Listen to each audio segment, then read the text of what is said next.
What's up? What's up? What's going on? This is going to be the everything you need to know about Digimon Survive stream.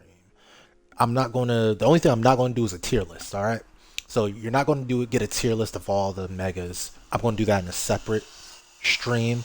This is just going to be everything you need to know from damage calculations, affinity, just everything, okay? Because there's a lot of confusing things about this game and none of it is explained. I've looked through all the games, the game facts guides and all this stuff, and none of it's really explained.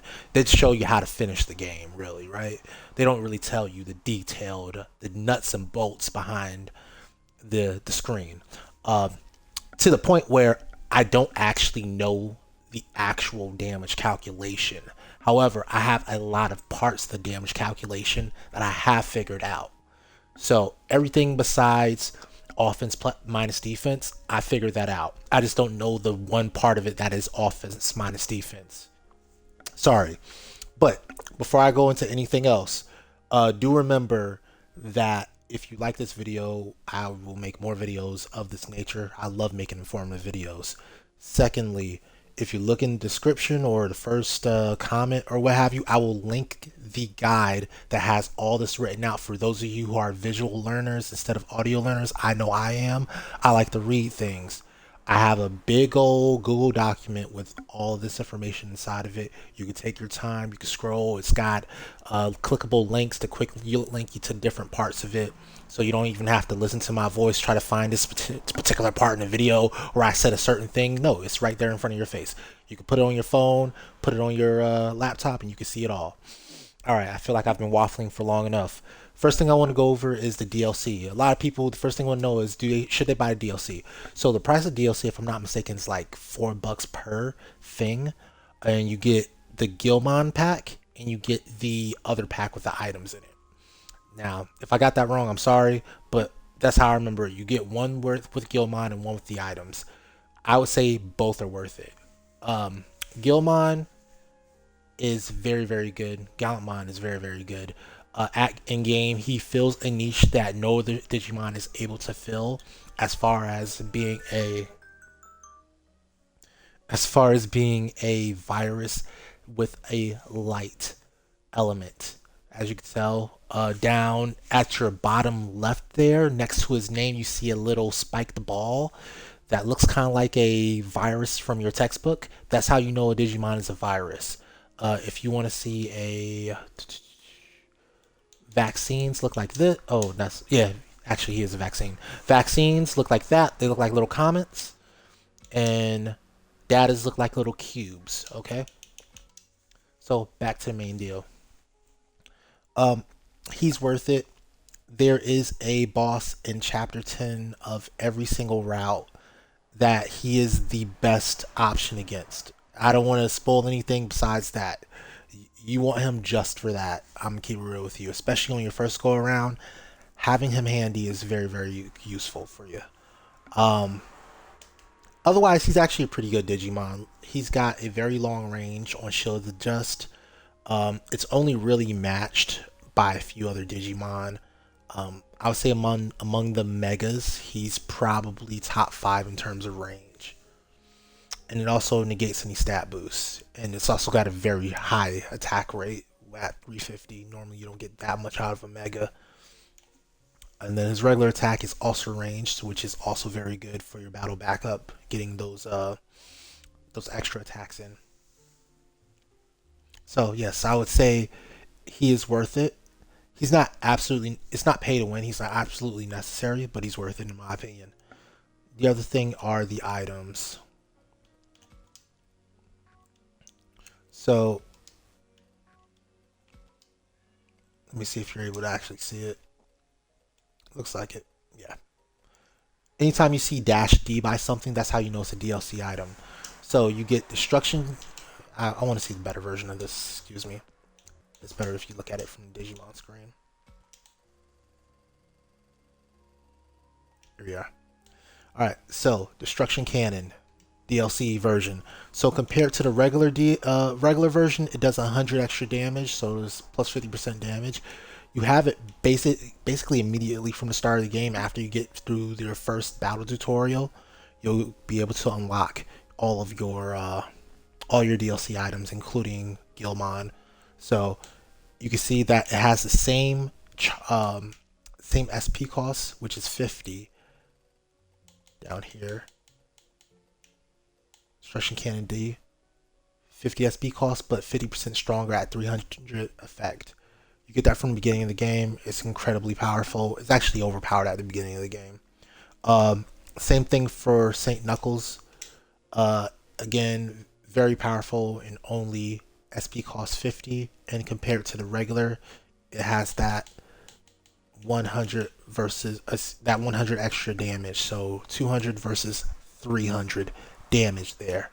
So very, very strong items. If you want to min max from the start, you can. I didn't do that on my first playthrough because I didn't know exactly how broken those things were or how to unlock them. This game does not make it easy for you to figure out how to unlock your DLC items. So yeah, that is the problem that they have. But once you unlock them, they are actually incredibly powerful. Beloved Crystal D, you get 10% of your HP back per turn. It also says Battle Backup Plus. I don't know what that means. I assume that it increases your battle backup by 12.5%. I assume that because I don't have any other information and I'm not going to run 800 tests to try to figure out what the exact rate of that is. Like, that is hours of my time that I'm not going to waste. Same thing with 8 Crystal Delta. It gives you SP recovery per turn, battle backup plus.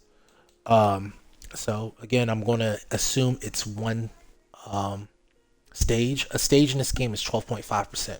So if you're going down a stage, you're going negative 12.5%. If you're going up a stage, you're going positive 12.5%. I'm assuming you're getting 12.5% on this if they're not giving me any extra information. You're going to get that. Both of those are okay items. They're kind of like hand rails for you if you're a brand new player, just to kind of get you through things.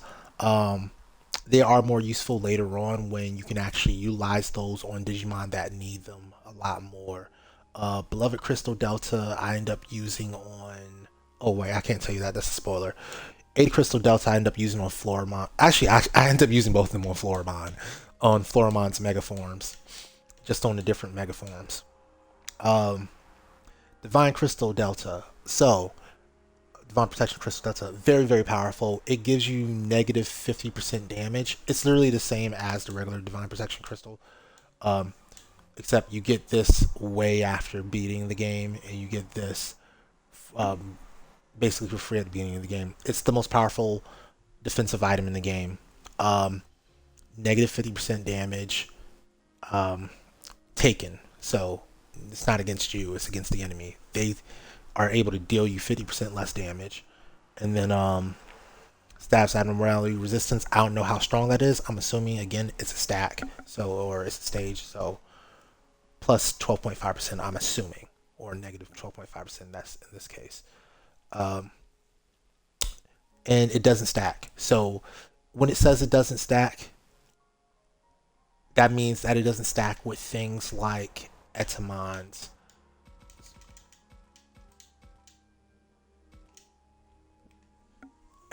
muscle monkey suit, which reduces damage taken by 2 ranks. Yeah, if you put on Divine Protection Crystal, so Divine Protection Crystal, what it actually does is it gives you 4 ranks of reducing damage. So it doesn't add up with muscle monkey suit. It just gives you the DPC reward, which is reducing damage taken by 2 ranks. So, or excuse me, 4 ranks. So normally Agumon takes 75% damage from all attacks, but instead, when Agumon is attacked wearing a Divine Protection Crystal, it will instead take 50% attack. It's even worse in the case of Miscellaneous, who has the exact same ability as the DPC, Divine Protection Crystal, where it takes 4 ranks less of damage. So Miscellaneous normally takes 50% damage, and it gets no benefit from a DPC except for the status abnormality reduction, which you're better off using a different item for, because a different Digimon can use this. You only get one or two, right? So a different Digimon will want to use the DPC, and then you can use antibiotic crystal if I can find a thing to get the same effect overall. All status are abnormality resistance on Metal Seedramon if you want to. All right. So enough about DPC. So do I think that DLC items are worth it? Yes. I think that the 5 DLC items I've discussed are worth it. Um, that extra DPC by itself is worth it, honestly. And then the attacks are worth it. They're a little overpowered, honestly, for when you get them. But yes, they're worth it. And then the the most at level things you get are the Aid Crystal and the Aid Crystal and the Beloved Crystal. And honestly, those are hugely rare items in the base game. Like you only get one at the end of a couple of routes. So yeah, it's nice to have extras of those things available. I didn't realize how rare those things were when I started playing the game, but yeah, you normally only get them at the end of your playthroughs. Okay, so now that I've gone over DLC items,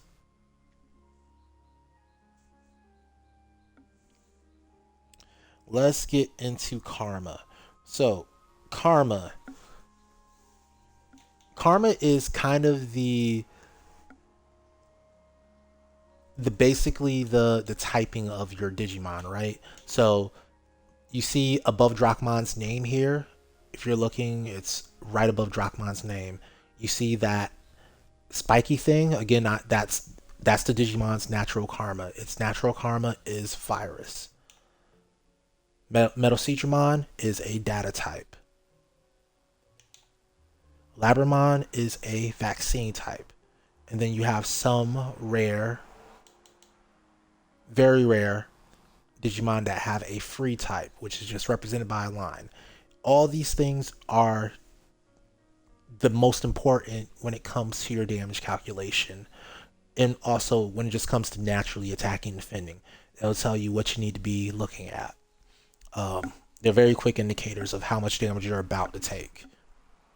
So, Moral, which is your vaccine, because remember, these things aren't called Digimon in this game. They're called Kiminogami or something like that. They aren't called vaccines, viruses, and data. They're called Moral, Wrathful, Harmonious. So Moral is your vaccines, Wrathful is your viruses, and Harmonious is your datas. All right. I'm going to just call them straight up. From now on, I'm just calling them virus, vaccine, and data from now on, okay? So I'm not going to try to remember.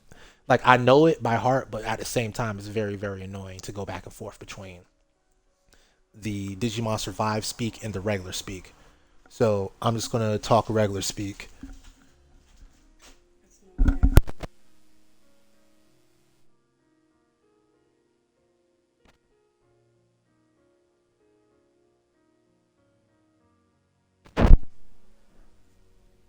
Vaccines.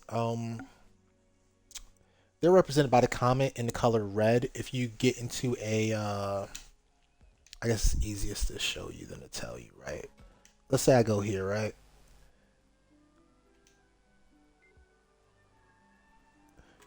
So throughout the game, you'll get like 100 of these decisions.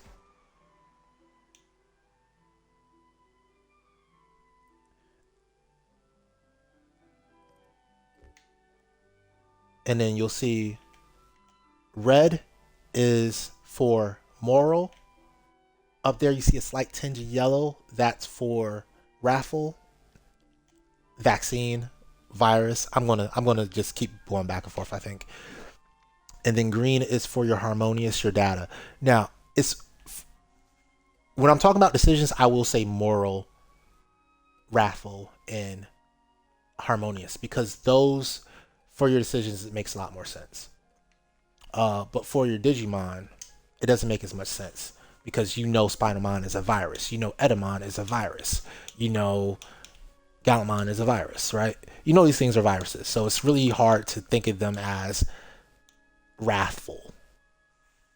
So if you have a Moro Digimon and you're up against a Wrathful Digimon, your Moro Digimon will deal 50% damage to that Wrathful Digimon. But on the other hand, your Moro Digimon, meaning your vaccine, goes up against a Data Digimon, that Harmonious type, it'll deal 75% damage, so it'll deal 25% less damage. Also, if your vaccine Digimon, your Moro Digimon, is getting attacked by this Harmonious Data, it's going to take 50% extra damage. But if it's getting attacked by a virus, the Raffle type, it'll take 25% less damage. So all these things apply back and forth to you. All right. The exception is the free type. The free type takes one-on-one damage from everything. So it's almost like it's getting attacked by itself. Because if a vaccine goes up against another, well, you're not a vaccine. Where's a vaccine? Goes up against another vaccine, it takes regular damage, one-on-one damage. It's only when you're going up against different types. But free types act like everything is the same type. So they all take one damage from freeze, and freeze all take one damage from them. It's nice to not have any weaknesses, but you also don't have any benefits. So you can't use Grand Kawagumon and expect to get a attack bonus against any type of Digimon. You just won't. But on the other hand, it's easier to play your defense because you don't have to worry about if such and such is a vaccine or virus or data. You can just deal with it. The only thing you really have to pay attention to are your elemental typings. Now, we're going to go over elements a little bit later. Last thing I want to talk about with the moral typing and all the different typings. When you're looking at your morals will be more of your heroic Digimon. Your moral decisions are usually more of a militant type of decision. They're more of the I gotta do what I gotta do type of decisions in order to protect the party. It's more violent than the Harmonious, but it's not as self-centered as the Wrathful. Uh, with Moro, you normally have mobility class Digimon and all-rounder category Digimon, and it specializes mostly in the light element. Most of your light element Digimon are going to be Moro. Harmonious, they're represented by the cube shape, right, and the color green. Uh, that's your data types, by the way. Again, so these are normally going to have defensive and special categories as their Digimon, and they're normally going to specialize in the water and earth elements. Your raffle, your viruses, they're represented by that spiked viral ball in the color yellow. Um, they commonly have the attack and all rounder categories, and dark element Digimon, obviously. That's why I was saying Gallantmon is so rare as a light element, not vaccine, but especially a virus that has the light element. And then free, again, is a rare fourth type, which isn't tied to any karma alignment, but both the free Digimon that you're able to use are wind and attackers. So wind element attackers are your free types. There is one more not free but none type. Is basically instead of it works the exact same as free, except it has a little dot instead of a slash or instead of a dash. And what it does is it's just true neutral. It doesn't have any type of typing ascribed to it. So it's not wind or any of these elemental typings you see at your bottom left. It's just nothing. All right. So when you pick on an alignment question, you'll see a bursting circle kind of like a halo. So let me turn this. Let me turn the skip off. So you saw that you saw that bursting circle there. That's what that is.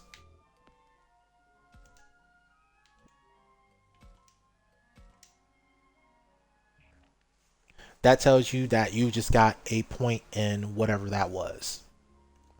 If you want to see your current alignment, your current karma, you can look at your profile screen, and there you'll see where your current karma is. Right now, I've been playing a even build, so all my karma is the exact same.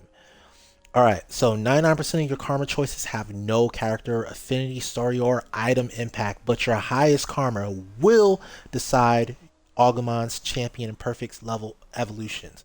And also your storyline starting at part 9 will if you suffer any casualties. So if any of your party members die, then your karma will also determine your mega evolutions. Based on what choice you pick at the end of part 8. Alright, so the exception is that a raffle choice in part 4 will lead to 1 or 2 extra battles. And then the second exception is if you suffered a casualty, then our guy Shuji here has a karma choice in part 5 that's tied to Harmony. So you get points with Shuji's affinity, and you also get some karma from him.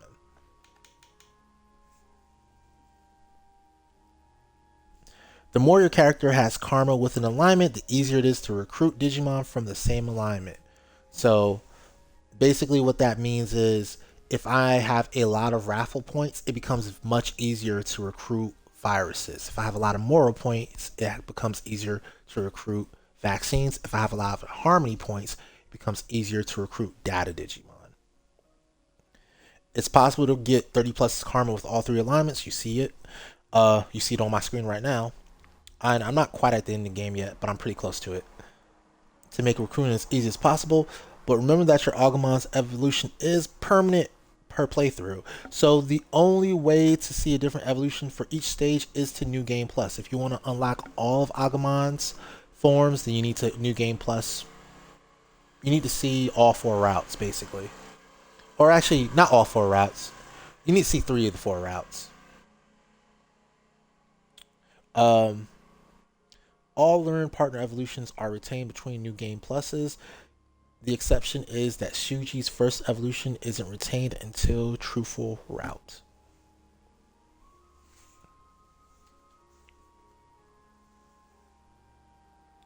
So, elements.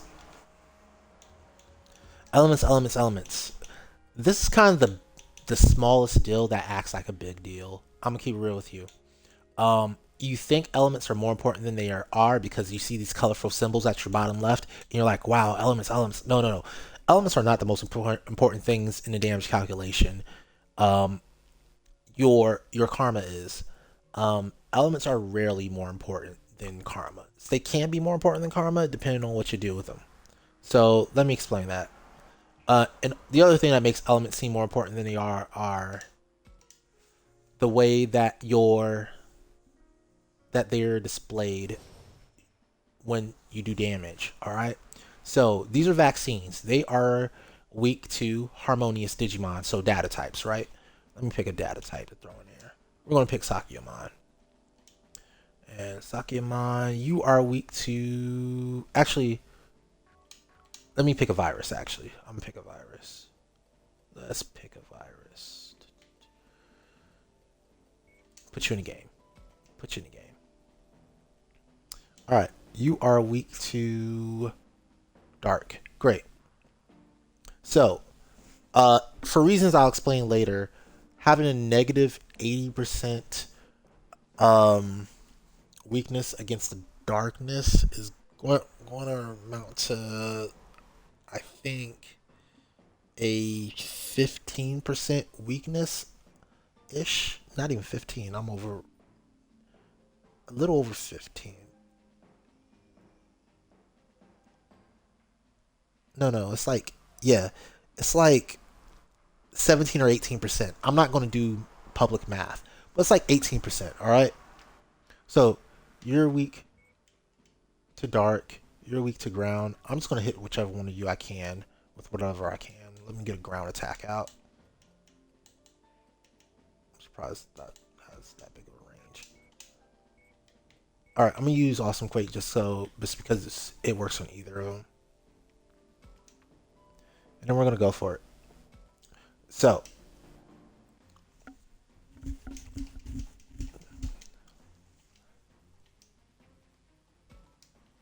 now, these are vaccines. We know that they resist this, which is a virus, by 25% innately. If I move up to try to attack one of them, let's see if I can actually reach. I can.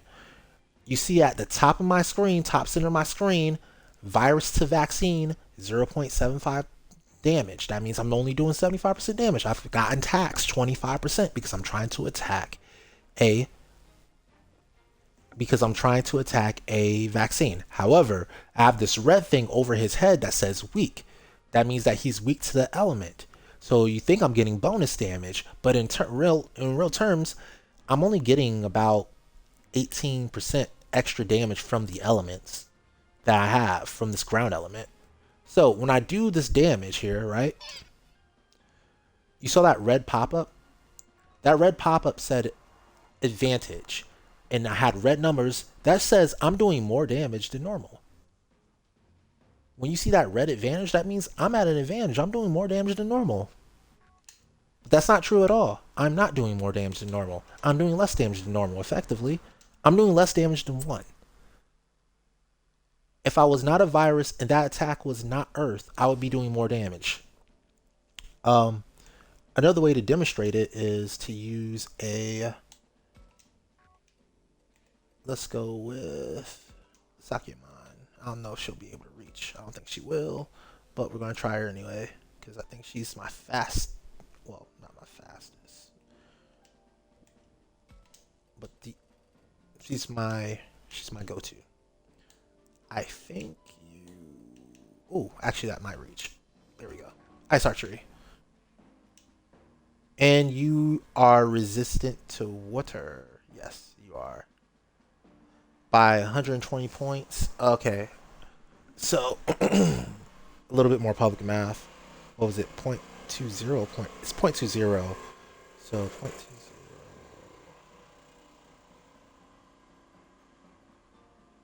Plus 5. A fifth of 0.20. 24%. So, Marine Agumon here is 24% resistant to my water attack, right? To my water attack, it is 24% resistant to my water attack. However, it also will take 50% bonus damage because I am a data. So, here's what's going to happen. I'm going to go up to it. I'm going to try to attack it. I'm just a little out of range. Okay, that's fine. We'll block and let all these guys move.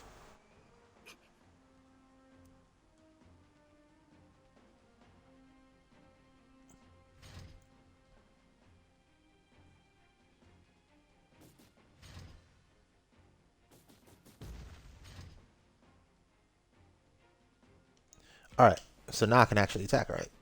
Please? Please and thank you. Alright, cool.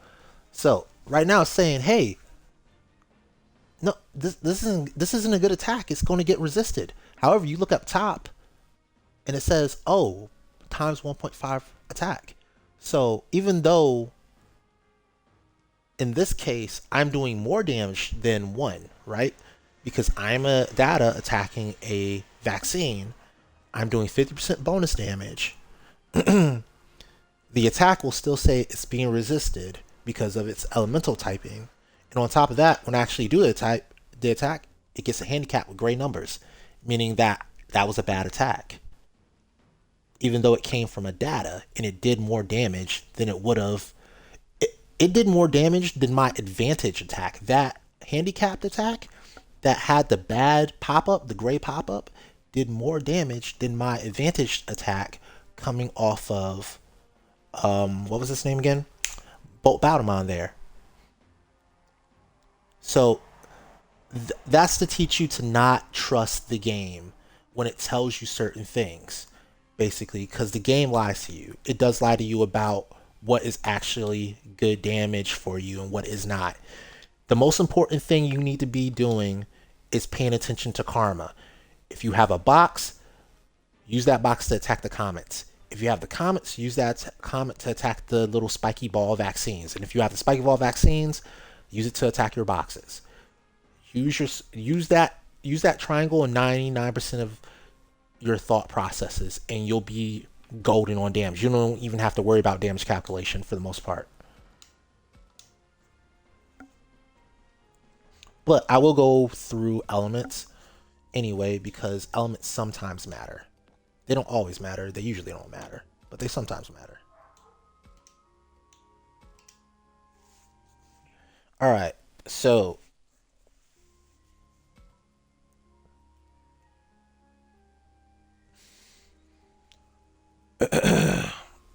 in general, this is a very generalized thought process. Digimon is not Pokemon, okay? There are no such things as really types, right? So Spinalmon is not a ground type Digimon. It just happens to have two ground type attacks as its only attacks. However, it displays characteristics that are in common with a lot of other Digimon that only have ground type attacks. Now, in general, what I'm going to say is based on their primary attack, the one that's free. The primary attack decides their resistances usually. Now, the special attack, the extra attack, like this one's is water pressure, may or may not decide on may or may not have a say in. So in this case, you have a fire regular attack and a water extra attack. That extra attack may or may not have a say on that Digimon's resistances. Okay? So just be careful when you look at extra attacks. This is not a water type Digimon. This is a fire type Digimon because it has a fire type attack. The extra attack may or may not matter. Alright. Even though the extra attack is stronger in almost all cases, the extra attack does not matter. So, everything except for non-elemental is ineffective against itself. Obviously, let's talk about elements to begin with. There are 6 elements, obviously, at the bottom left of your screen, and then you have non-elemental, which is nothing. There are very few non-elemental Digimon. It's basically Monzaemon, Agumon, and Turuemon. So you've got 3 non-elemental Digimon. One more that's a spoiler. I'm not going to spoil it. In all of the cases, if a Digimon's a fire type, it resists fire. Edamon's an exception. Edamon does not resist dark. It's a weird inversion, but it's really nice to have, by the way. So Edamon's the big exception there. But all the rest, if their primary attack is an element, they resist that element. Just go through the wickets and you'll see it.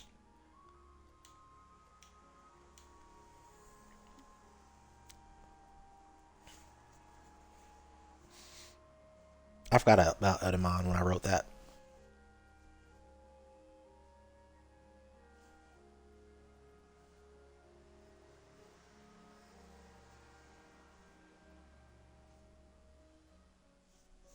All right, so fire.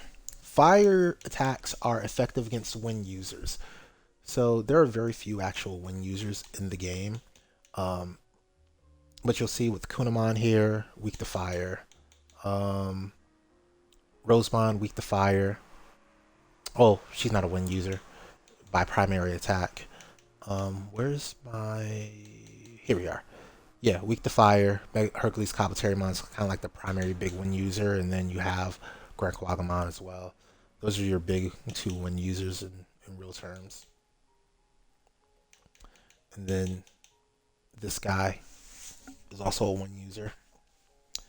Fire is effective against those guys. Obviously, it's going to be ineffective against water users. So You see Digimon.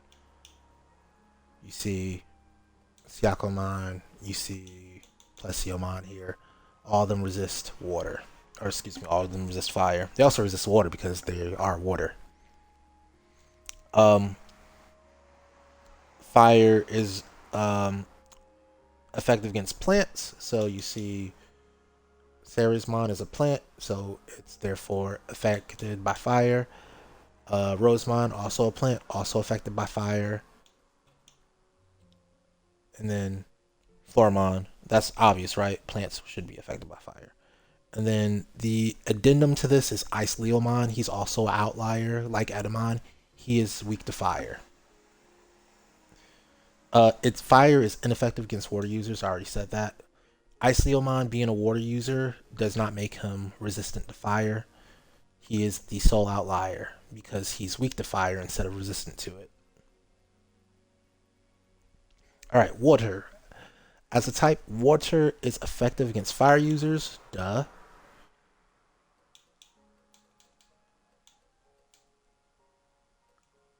There's not really that many fire users.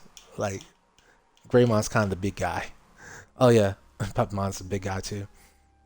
It's easy to forget Puppimon's a fire user in this game because it doesn't make any sense to me because he's also a plant, right?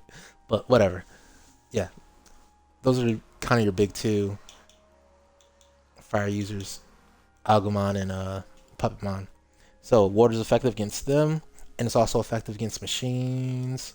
I don't have any machines to show you off the top of my stuff, but I can pull up one.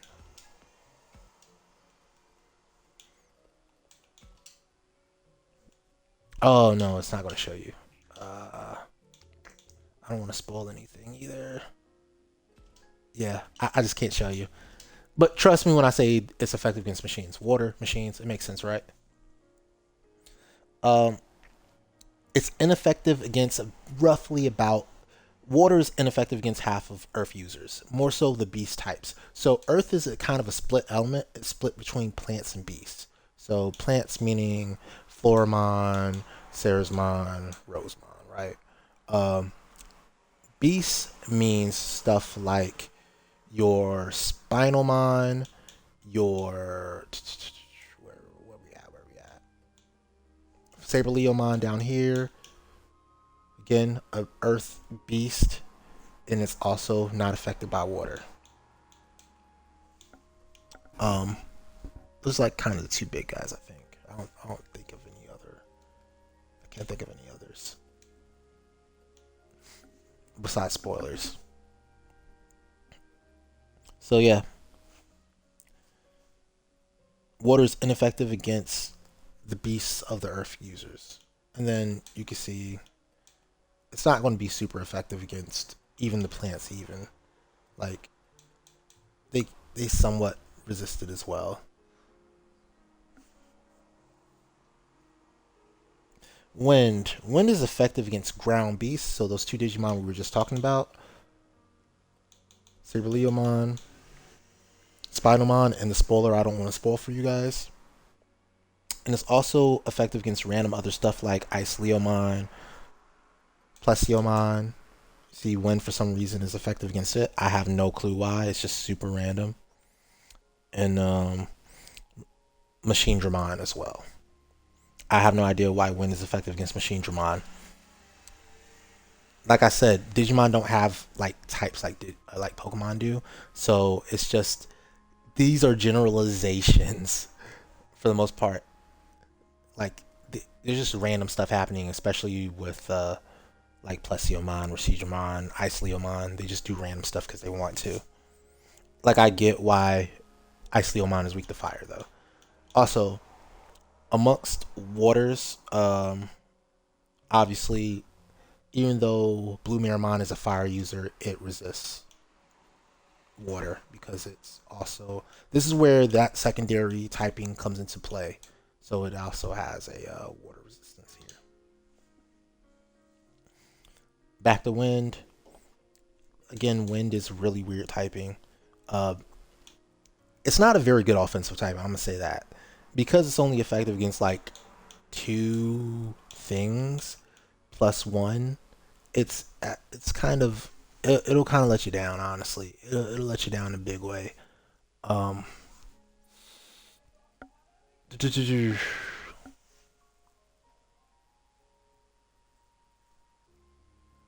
yeah, I think it's that simple. Yeah, when it's kind of disappointing. It's only it's only really effective against a handful of Digimon, like four of the megas. That's probably why they probably gave it Plesiomon and Machine Dramon because otherwise it wouldn't have any targets as a type. All right, Earth. Earth is our last of the four main types that kind of interact with each other. It's effective against water users. That makes it extremely important late game because late game you end up running into nonsense like this that takes 50% damage overall. Nonsense like this that also increases its physical and special rank. And your best bet against both of those things is Earth. So having a strong Earth virus, hint, hint, hint, hint, hint, hint, hint, hint. This is also cool too, but mostly this guy. Having a strong Earth virus is very very important for wall breaking when it comes to late game. If you're going to do Mugen Recollection, having a stronger virus helps you take out these two guys. So that's its most important thing is that it's effective against water users, except for Ice Leomon. Again, Ice Leomon's just off doing its own thing.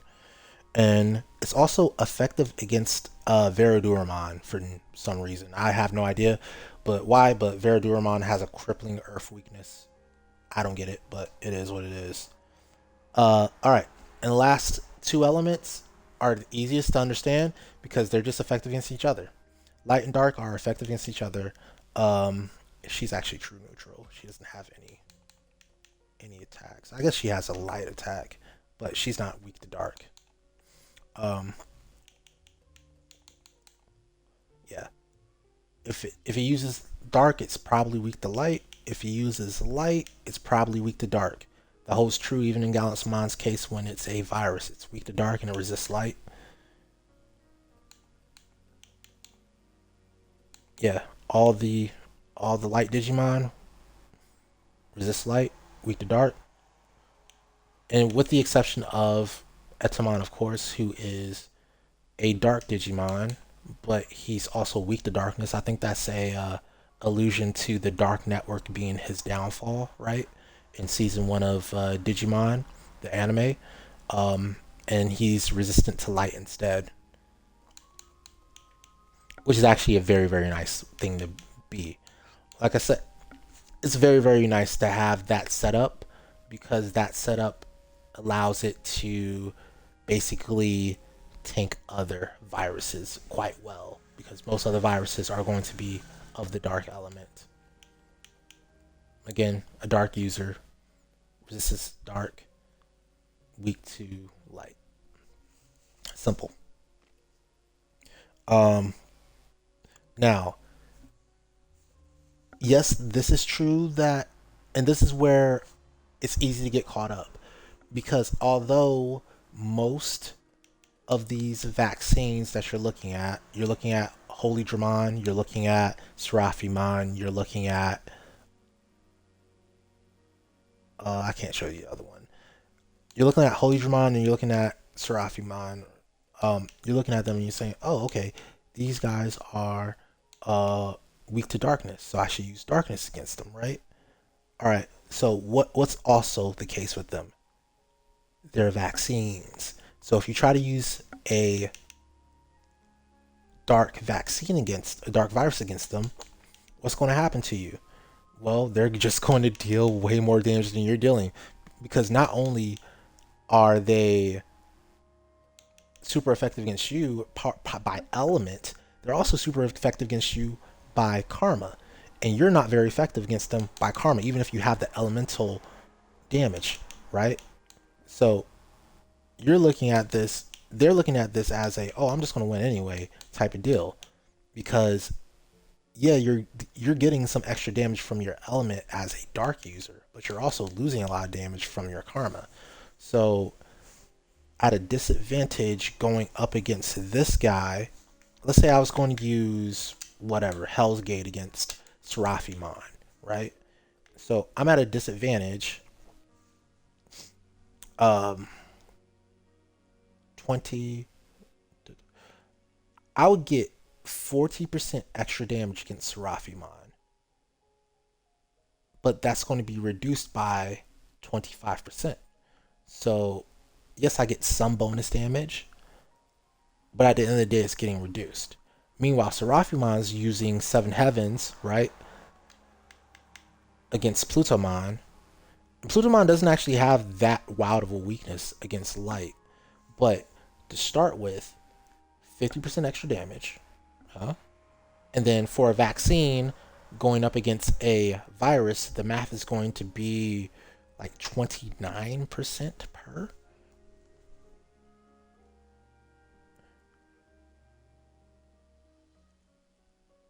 Yeah, because he's at advantage, so 20, yeah, 29% per.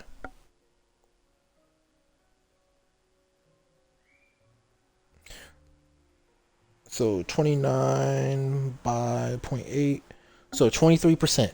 So you've got 1.5 times 1.23. So already Seraphimon's attack is dealing an extra 85% damage, 84.5% damage. But Plutomon's attack is only dealing an extra, what is that, negative 200? So plus 40, so 1 times 1.4 times 0.75. Plutomon is barely getting over even. Plutomon is dealing an extra 5% damage on its attack, versus Seraphimon getting 85% damage. So that's why you have to be very careful. Don't pay attention to types, like I'm saying. Pay attention to Karma more. If you want to deal damage to Seraphimon, you're better off going and getting freaking Floramon to do it, bro. Like go and get Metal Seedramon. Get something with a box to handle these vaccines. That's why it's important that you have representatives of every type of Karma ready to go, because your elemental type is a trick. All right, it's a trick. It's tricking you. Don't worry about your elemental type that hard. It helps later on to be able to match up different elemental types, but your primary focus should be Karma. Should be Karma. So that's just words to the wise. Pay attention to that Karma. Don't pay attention to your elements that hard.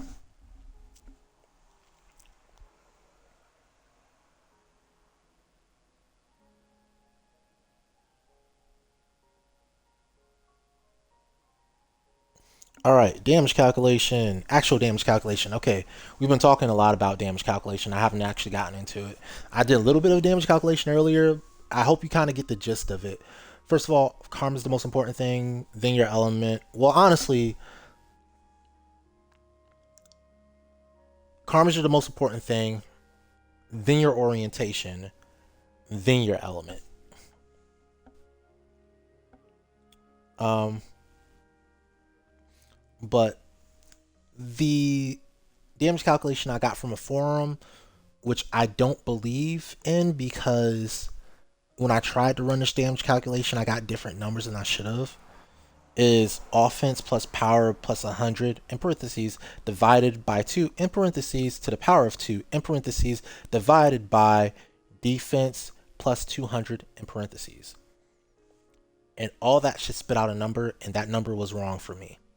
So, what I'll say is, if that damage calculation was correct, then what would happen as you gain more damage is that your offense would skyrocket. Like as you gain more offensive stats, your damage would skyrocket, and it works the opposite for defense. And that does bear true slightly. I say it bears true slightly. You'll see as you gain attack stat, your offense does tend to appear to skyrocket. Um, However, it's not exactly the way they worked it out in the in that forum post. There's something more to it. But that's a good enough guideline for you to understand that basically if you put this on a bar graph, let's go into a Digimon stat line actually. On Digimon with like flat stats.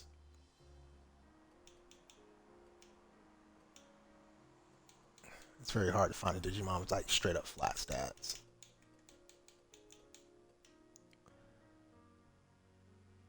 That's close enough.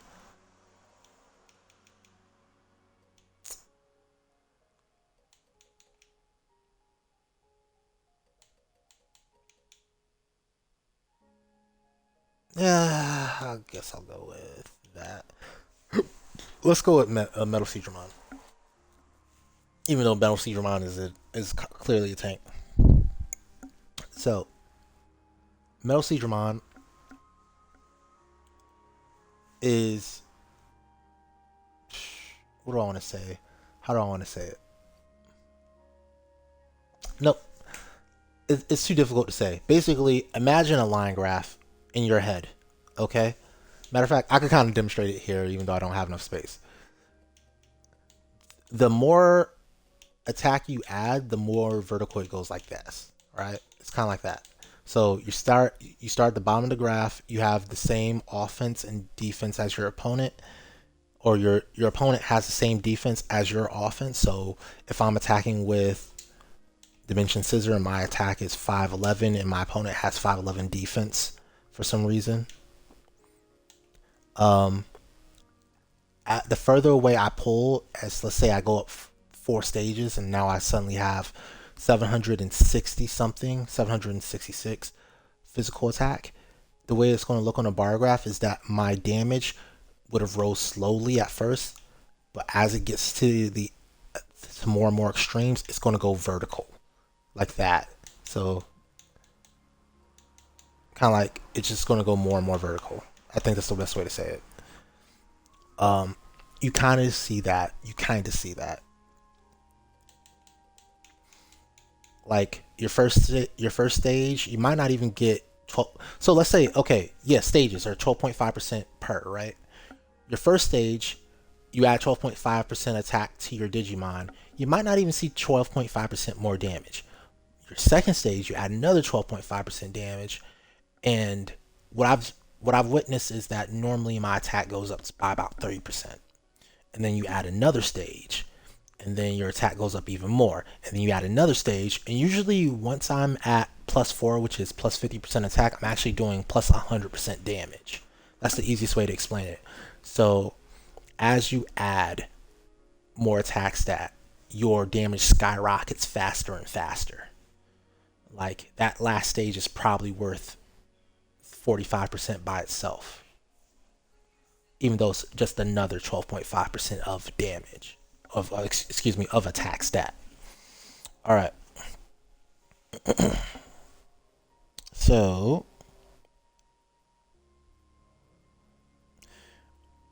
the inverse is true for defense. Adding more defense past the point where you meet your attacker's offense. So let's say I have Plutomon, who is a tank, and I want to block Agumon. So I have 427 physical defense. It has 511 physical attack. That means I'm going to take a lot of attack, especially because it has that wind nature and it's free, right? So it doesn't. I don't have any type of karma to protect me. I'm just taking damage at a 1-for-1, right? So because of its wind nature, and that wind nature is going to be an extra 25% damage because it's flat, it's 1-for-1. And because my defense on the physical side is lower than its physical attack, I'm going to take a ton of damage. So what I want to do with my physical defense is raise it up to as close to 5'11 as possible. After I get past 5'11, which is Agumon's physical attack, I get diminishing returns, severely diminishing returns on my defensive input. So that's why I don't want to add any more defense past that point. At that point, it's better to do other things to increase survivability. either by adding HP or reducing damage taking, adding a DPC, the Divine Protection Crystal I told you about earlier, using healing skills, or using passive healing equipment like Nature's Bounty Crystal, which is 20% HP back per turn. I can show you what that looks like. You'll get this from Mugen Recollection, which is like way past the end of the game. But yeah, Nature's Bounty Crystal. Plus 20% healing per turn, or Beloved Crystal again. That's that 10% return. That's your DLC item there. You can add elemental resistance. Adding elemental resistance is actually huge when it comes to resisting things. Elements aren't very good for attacking with, they're great for resisting things with. So if I were to add, let's say, a fine anti-wind crystal here, that gives me 150 points of wind resistance. So that takes me from a 25% weakness to wind to a 12.5% resistance against wind, which is great. That's a 37.5% damage swing, right? So just with this one item, I've gotten 37.5% less extra damage. If I were to add, let's say no, I went too far. Gotta go back down here. If I were to add a Stellar Aegis Crystal, which is the strongest defensive item in the game, it gives me, wow, my defense is improved by 25% at this point, right? But in real terms, it only reduces my actual damage taken by maybe 18%. So that's less than half of what the fine anti-wind crystal would have given me. Oh, and by the way, I don't have to specialize. I don't really have to specialize, right? If I want to, there are items in the game that give me resistance to all different elements. Whether it's achromatic crystal, which is pretty easy to find, you almost automatically get it. Or where is it?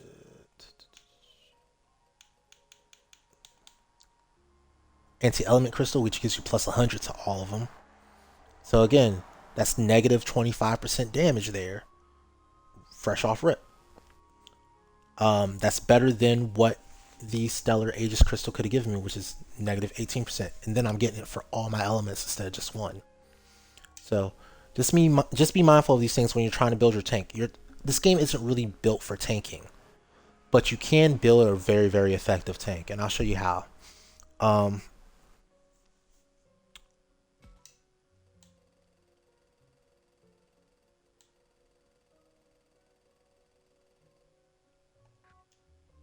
Yeah. Sorry about that. Had a brain fart for a second. I was thinking a little harder than I should have thought about it. All right, we're gonna go with Nature's Bounty Crystal, and we're going to go with, since I'm a vaccine, anti-element crystal will work here. Good. So when it comes to resisting elements, and negating elements, and this is why understanding elements and understanding karma is so important. If I have an advantage against an opponent's karma, I only need 350 of the element that he's using in order to completely negate his attack down to 1 damage. If I'm equal to his karma, then I need 400 of his element to negate his attack. And if I'm at a disadvantage in karma, then I need 500 of his element.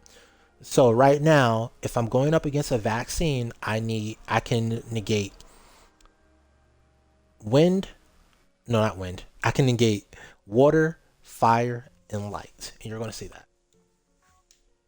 I'm going to demonstrate. Demonstration. I love demonstrations. Here we go. Miscellaneous.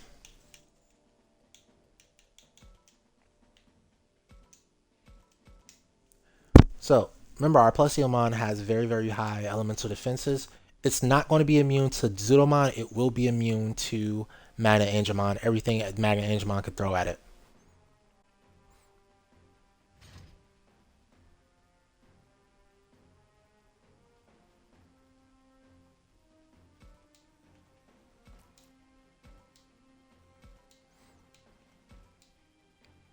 I missed.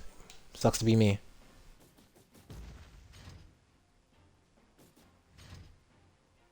Alright. These guys are going to move again. Now you're going to see he's going to try to attack me. You saw that handicap and only taking 1 damage? That's what I meant. No type of... remember, I did not boost my defense at all. Now you're seeing my defenses are up just because of my White Veil passive skill, but I did not actually boost my defenses at all. All I did was add elemental resistance, and because I'm at exactly...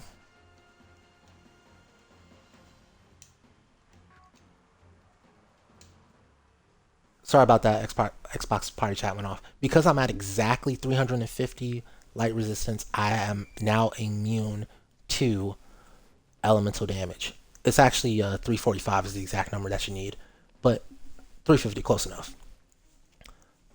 So now he can't hit me with water, he can't hit me with light, he can't hit me with fire. This guy, on the other end, has wind as an attack, which means he can still hit me with his Vulcan's Hammer. His Vulcan's Hammer would be reduced by a little over 50%. It's like 65%, I think, roughly. So that's still a threat to me. But you see how these elemental resistances actually work. They're actually very, very strong defensively. So when you think elements, don't think offense, think defense normally. That's what you use your elements for.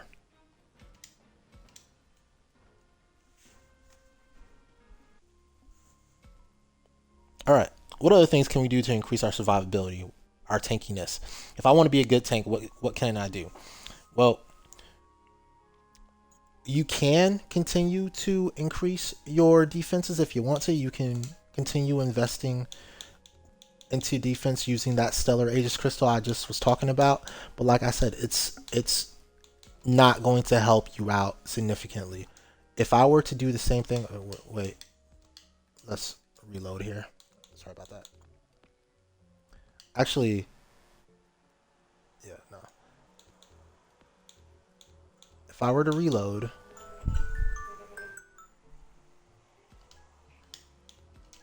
I don't know how I'm having such a hard time learning how to reload things. If I were to reload that same battle and enter it again, and instead of using that elemental resistance, I use the 2 strongest defensive items in the game, or the strongest defensive items in the game twice, right? So I use where's Guilmon? Am I tripping? Oh, back here. So I use Stellar Aegis. So I just use Stellar Aegis Crystal twice. I have 720 physical and special defense. These guys have 300, 600 special attack. Yeah, they're not touching me, right? Right? Can I reduce their damage to 1? Can I? What do you guys think? Tell me in the comments. What do you thought? Am I able to reduce his damage to 1 with this setup? I have the maximum amount of defense it's possible to have, right? Besides using leveling all the way up to 99 and using a whole bunch of apples. I'm blocking. Granted, I'm not in the right position to be blocking. Now, I'll talk about orientation correction later. Because he can still get a side attack. 484. So instead of getting... So, you saw that there. I have maximum defenses. Still take 484 damage. That's why you... After a certain point, after you hit that that mark that you're worried about, in this case it would have been 600 because his special attack is 596. After you hit 596, you don't invest in the defense anymore. Just don't. It's not worth it.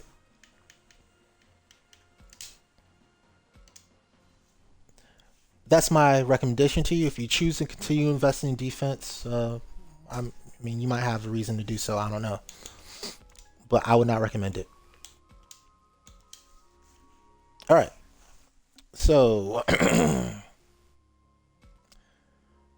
find stamina crystals are an item that you can use. They're actually very good items, by the way. There's a lot of Digimon that are actually pretty not tanky. I'm not talking about the level 90s, obviously. Like Marine Devimon here, Phoenixmon here. Seraphimon's not very tanky. A lot of your mobility types are not going to be very tanky. Even Rosemon is sub 2500. If you go and you equip them with a pretty common, actually, fine stamina crystal, you can almost, it looks like you almost doubled her HP there, which again, your health pool is your health pool. Like once you run out of it, you're out of it. So it's nice to have. So that's a very, very strong way to boost your survivability. If you're increasing your health pool by 75%, then you've increased your survivability by 75%, right? So yeah, just makes sense. All right. Orientation. Let's talk orientation, actually. Let's use a very, very nimble Digimon to do so.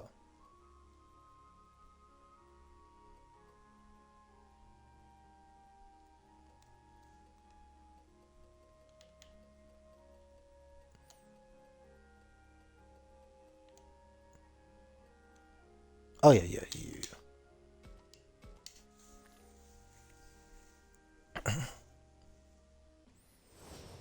All right, so orientation. By the way, when I was talking about there's no fire, there's another one, and he's weak to water, of course.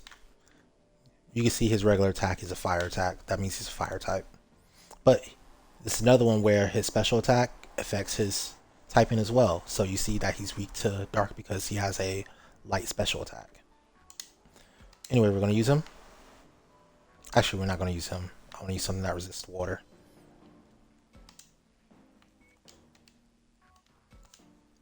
Alright. Or, let's also... Actually, let's use both. We'll use both. They both have a movement of 5, and that's what I'm really looking for. Orientation! Orientation, orientation, orientation.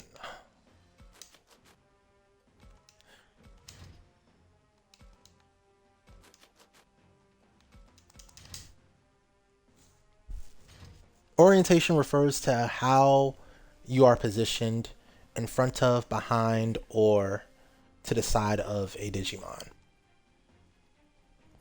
And it is another massive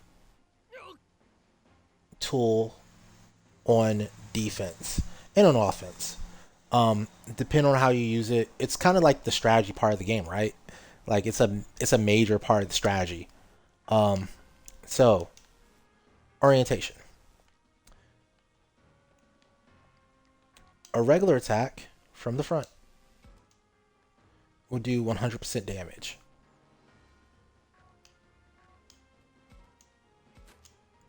If it's blocked, it'll do half that, which is 50% damage. An attack from the side does 100 plus 20% damage. So it'll do 120% damage, 1.2, like however you want to say it. It's 20% extra damage. So you saw my first attack wanted to do 420. My second attack was going to do 504. You can see the numbers at the top of your screen.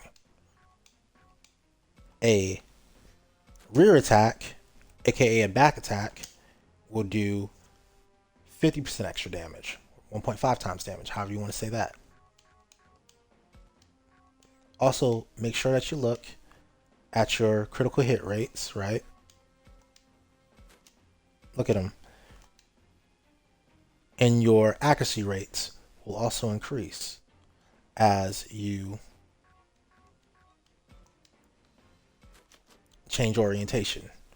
So at the back, my critical hit rate is a 10%. That also has to do with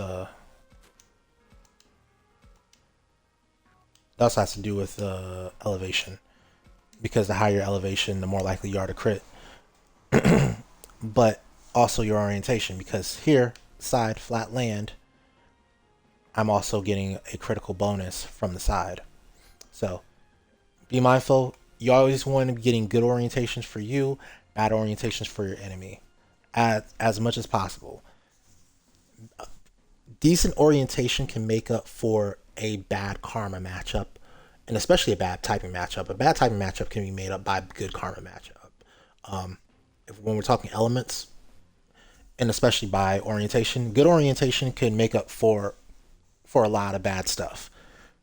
But in theory, you want to be using good orientation, good karma, and good elements all at the same time. But a lot of times you just don't have the choices. You're in a situation, you just got to do what you got to do. All right, so what about on defense? So we've talked about offense. What about defense? So on defense, what I want to point to is the move amount indicator under Marine Anjumon's special attack. So it can move a maximum of 3 steps, right? Which means that if I move a Digimon over here, it can only move 1, 2. I'm going to be sitting here, so it has to move here or here. However, what that means is it's going to have to get a blocked frontal attack. And the reason why is because the defender always gets the advantage when it comes to diagonals. Meaning, on these diagonals where I'm in front of the Digimon, but I'm also one to the side, this counts as a frontal attack. If I try to hit him from here, you see it just says attack, right? I don't get anything else from it. If I come to the side here though, now I'm no longer in front at all. It counts as a flank attack. I also get that critical hit bonus. Okay. Also get that crit hit bonus. Also get the extra damage, all that good stuff, right? Now, what happens if I'm one to the back and one to the rear? Or, excuse me, one to the back and one to the side? Well, again, the defender gets the benefit of the doubt. The defender gets the advantage. So it's only going to count as a flank attack. So, again, same exact numbers. I don't get anything out of it. Now, I am going to get more crit because I'm going to go higher here, but still it's going to count as a flank attack. See that?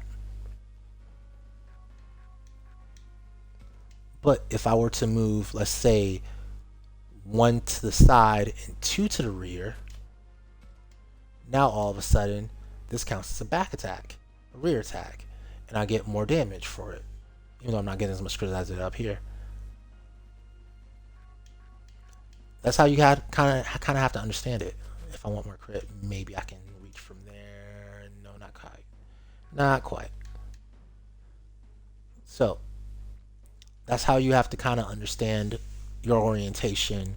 Is the defender gets the diagonals. So when I move a Digimon from 3 steps away, what I want the opponent to do is move 2 steps, even move 3 steps if they can, especially move 3 steps. 3 steps is even better, because if they move 3 steps and try to get off to the side a little bit, that leaves my Digimon that only have 3 movement able to get a back attack there.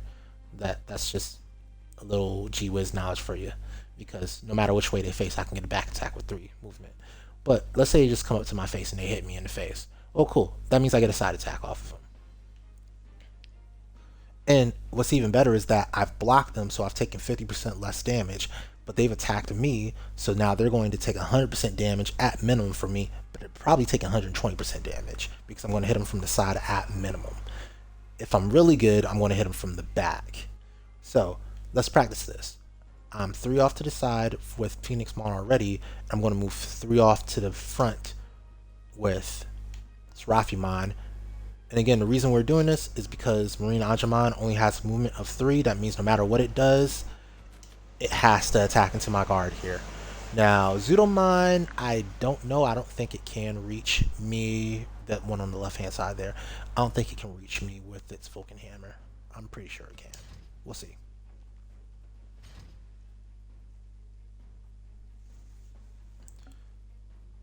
Now it's going to go front attack. Oh, it missed. You would have seen the block though, and obviously it was going to get blocked.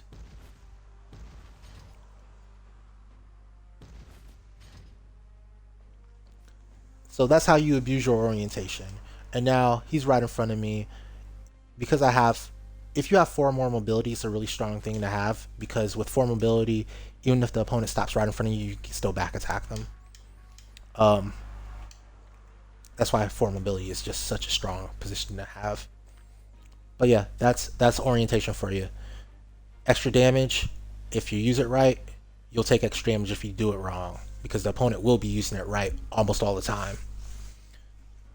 The only time the opponents really mess up orientation is on approach because the opponent doesn't abuse it the way that I just showed you to abuse it, which is stopping right at the edge of your range. They'll stop at the edge of their range, and their range might be actually at a disadvantage compared to your range. So they might stop at a point where they're just going to get hit, and then you're able to just smoosh in and smack them really hard from the rear. Okay. Critical hits. If you get a critical hit, you get 50% extra damage. Encouragement, which is when let me see if I can get the trigger. Let me see if I can get encouragement to trigger here.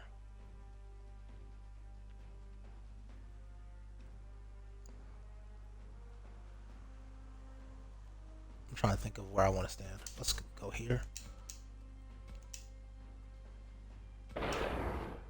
Nothing.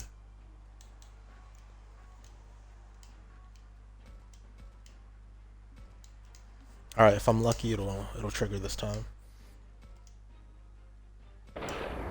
Oh, it didn't trigger. Ah, that's unfortunate.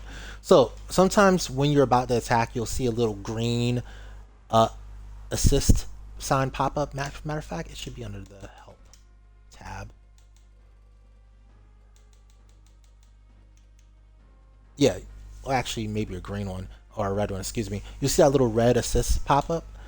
What that means is that your attack will be boosted by 10% damage. That's all that means.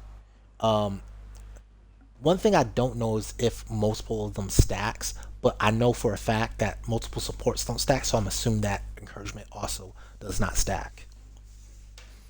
Also, you can't really count on getting multiples. That's just playing weird. You're just playing with hacks at that point.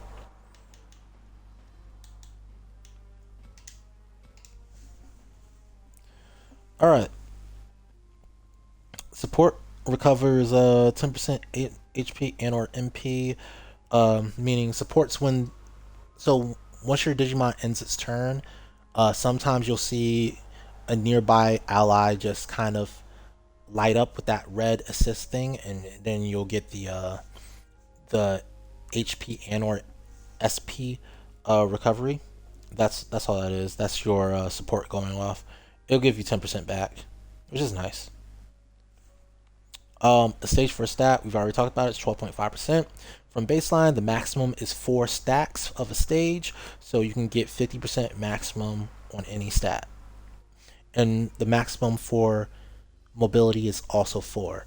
So, what I mean by the maximum is your additional mobility. So, if I were to put if I were to put acceleration charge plus, which gives you 2 extra mobility, and I were to do it again, of course I would have 4 extra mobility, but let's say I tried it again, I'd have 4 extra mobility. You know why? Because the maximum bonus you can have is 4. And that applies also to Minoru's talk effect. You cannot stack that with acceleration charge and expect to be zooming all over the place. The max you get is 4 extra squares, meaning if your maximum movement, if your Digimon's natural movement amount is 3, the max it'll ever have is 7. If your Digimon's maximum is, where's that? Where's it at? Where's that? I'm really drawing a blank. Where the heck is this thing?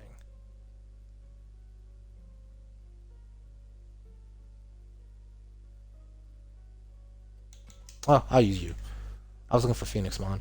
Um, if your Digimon's maximum ability is 5, the max you'll ever have is 9. There you are. Um,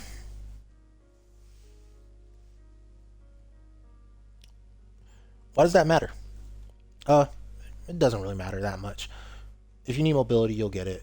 And honestly, high mobility Digimon rarely ever need extra mobility. It's usually low mobility Digimon, like these guys, like who really need extra help getting around the place.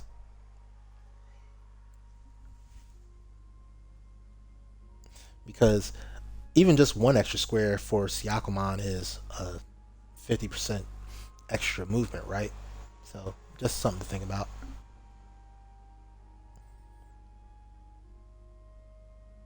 Alright, poison deals 10% of an enemy's HP per turn, rounded down. 20% total. I could be wrong. I can't haven't really counted the turns, but I think I accidentally keep reapplying poison, so I'm not sure. But I know for a fact it's at least 20% total. It might be 30, it might be 40, but I'm pretty sure it's 20 in my head. Regeneration from holy skills like Saint Knuckle Delta is 20%. Regeneration from a certain move called Carpos Huli, excuse me, is 50%. So your damage dealing pop-ups, again, the damage dealing pop-ups are nonsense. Um, yeah, they're just straight up nonsense.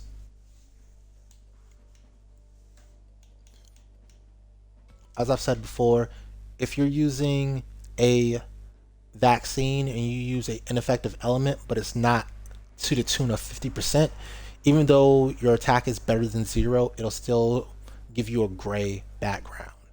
In the reverse, vice versa, for if you're using a data and your element isn't as good, or it actually is strong, but it's not as good as losing 25% damage, it'll still give you a red background even though your attack is weaker. So yeah, just be careful with battle pop-ups. They can be helpful sometimes, but they're not as helpful as just knowing what your karma is. Because if you know what your karma is, you'll probably be fine. Um, what's something you're neutral against? Actually, nah, I'm not even gonna go through that. It's not it's I've already exhausted the whole karma elements thing. Just don't trust colors. Don't trust colors and don't trust elements. Trust your karma. Basic. If you want to do the math, then do the math, because the math can be in your favor sometimes. But for the most part, just pay attention to karma and you'll be fine. Now, when there's extreme amounts of elemental resistances, like when I stacked up all the elemental resistance on Plesiomon, when I stacked up all that elemental resistance on Plesiomon, yeah, then you pay attention to elements because they kind of matter there. But until you reach the very, very end of Truthful Route, you're not going to have enemies that have that much elemental resistance. So you don't really have to worry about that.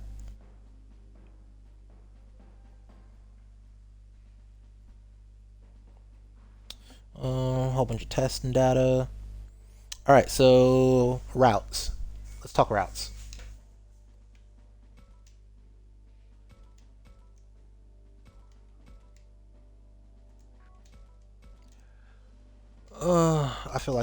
I feel like Grand Quagmire's gonna start slow. Yeah, it did.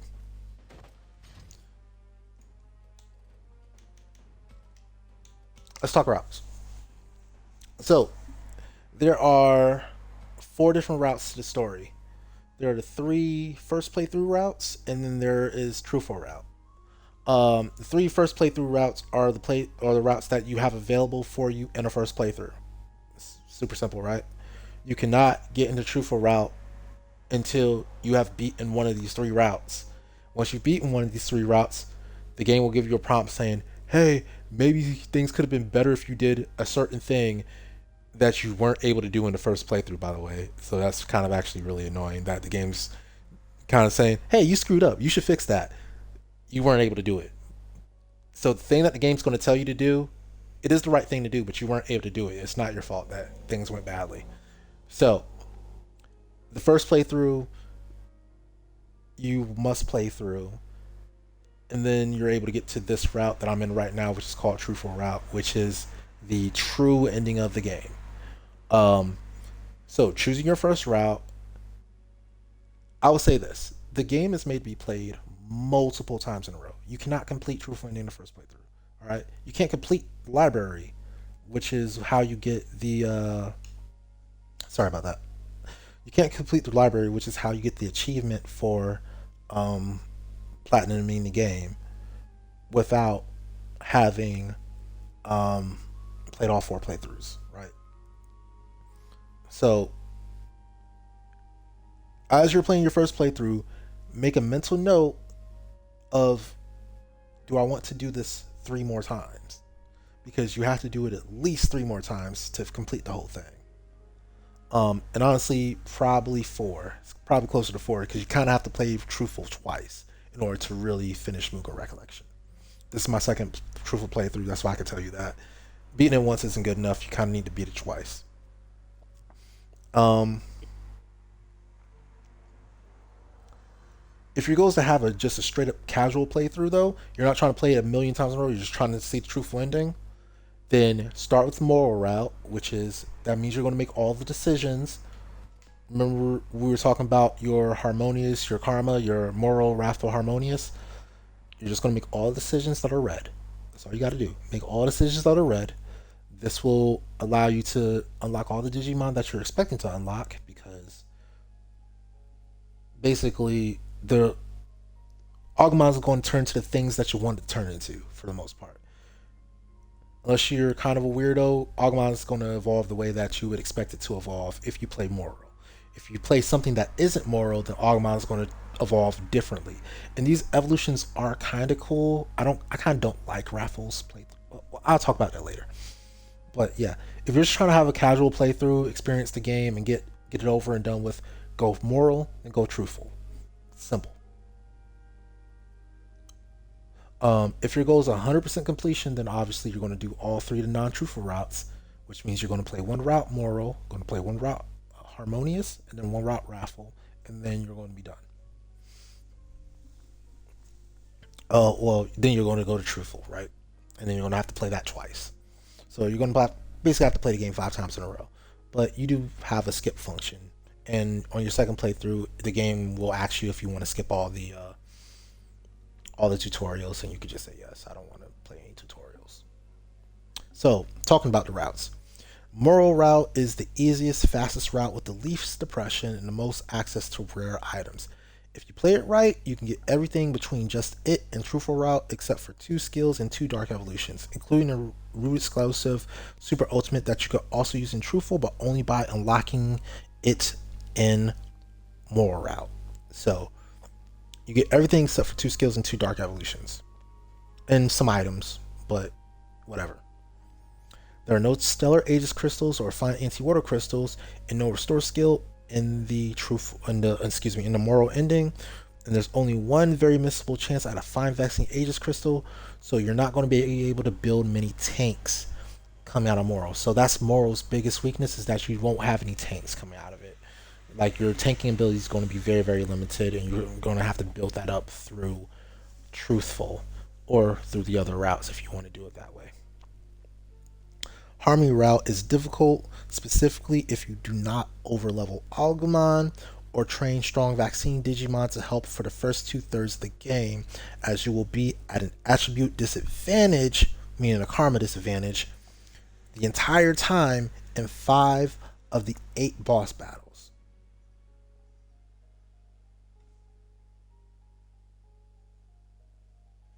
And then again at the end of the game, when the penultimate bosses have the leg up unless you use the achromatic crystal. So remember that achromatic crystal I was telling you about earlier? It's actually a very, very powerful crystal. So let's say my favorite setup for it is to put it on this guy here. because even though he has minus 50% damage, he also takes plus 50% extra damage from viruses. However, if I want to use him to tank viruses, I'll just put this here achromatic crystal on him, and you see that he suddenly becomes a free Digimon instead of a harmonious data Digimon. And what that does is that just makes him able to tank everything in the game, except for strong ground attacks. But I mean, honestly, negative 50% damage is already in effect with Harden there. So it's just a case of you can throw a fine anti-ground crystal on it if you want to, but whatever. All right, back to what I was talking about. But in Harmony, even though this is a difficult route to take. You are given a strong vaccine, meaning Falcomon Des, by default, and can find more as you need them. You can also get the best Dark evolution later into the playthrough. So some of your peoples, they might end up with Dark evolutions. It's easier as a second playthrough since you'll already have high stats from leveling. You end up missing out on Final Hill if Final Hill is a skill.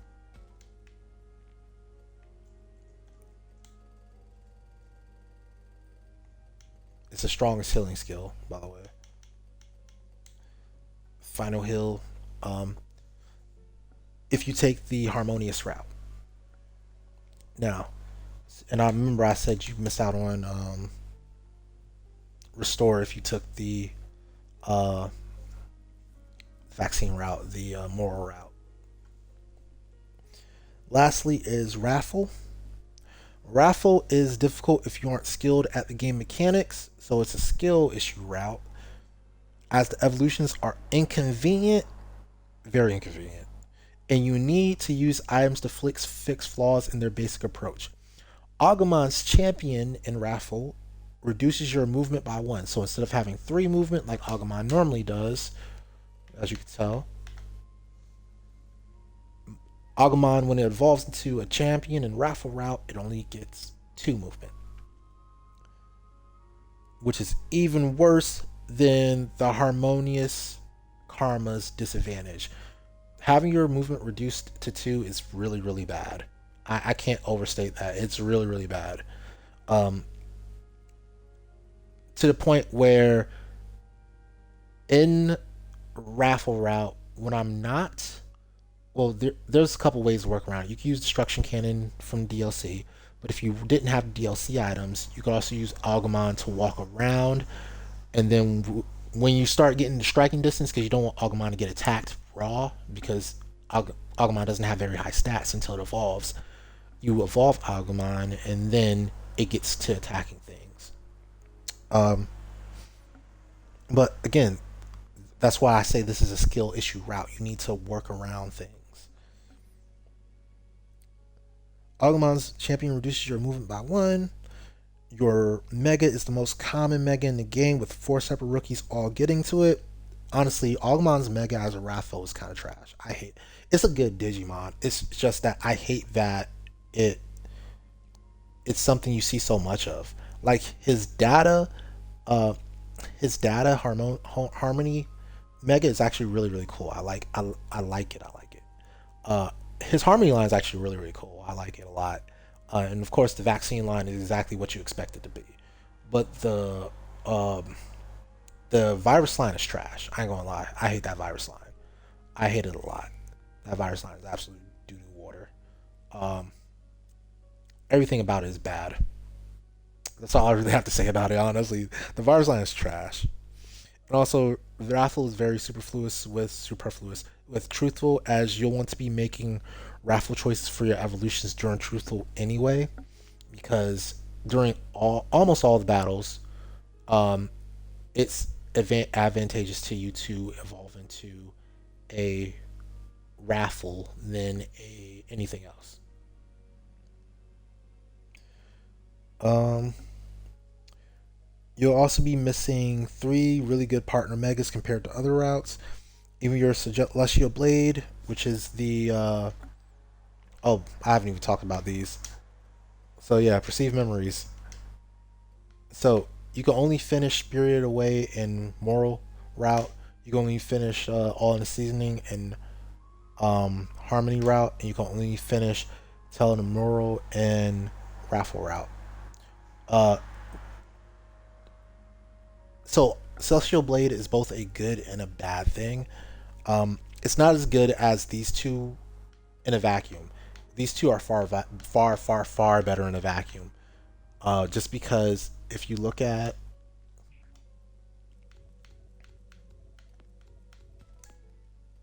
Celestial Blade and you look at its area, it goes up zero. Zero. It needs to be used on flat ground. It can go down one, but it goes up zero, and that's really bad. Um, and you compare it to, let's say, oh, I need to keep going down.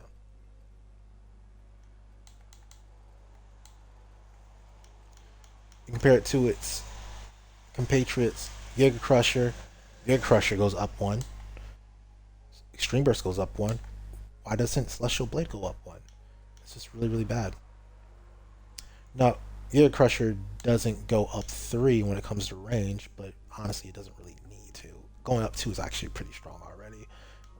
Almost all attacks, that's basically, you look at a lot of these regular attacks, that's how far they go in the first place.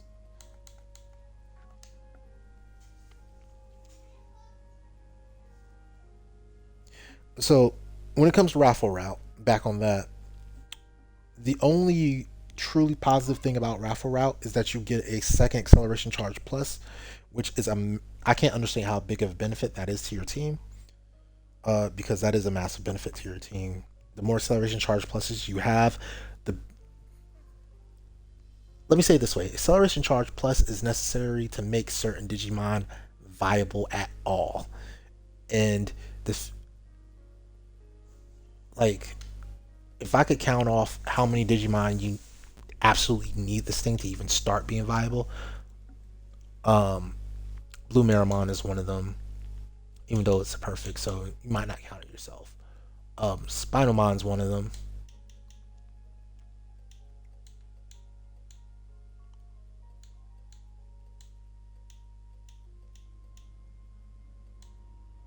Three right there. Saberleomon. This is a side tangent, but Saberleomon got disrespected the worst out of any Digimon ever in this game. I ain't gonna lie to you. Saberleomon got disrespected. Look at this movement amount, and then look at what it has as attacks. A line attack, and then this. This is terrible. And then its sonic charge ability is trash because you can't actually depend on it to do anything. Yeah, the two megas that got disrespected the worst are Saberleomon and Beelzemon. They both are absolute garbage. Saberleomon, Beelzemon is like, oh, I don't want to talk about Beelzemon too much. Actually, that's a spoiler. But Saberleomon got disrespected like a mug. It got disrespected. Uh, it needs acceleration charge plus because it needs to close in on Digimon in order to even use Sonic Charge. And honestly, because it doesn't have angles, because it only has straight lines as its range, it needs to actually be able to get to something and move around in order to use its orientation better. Um,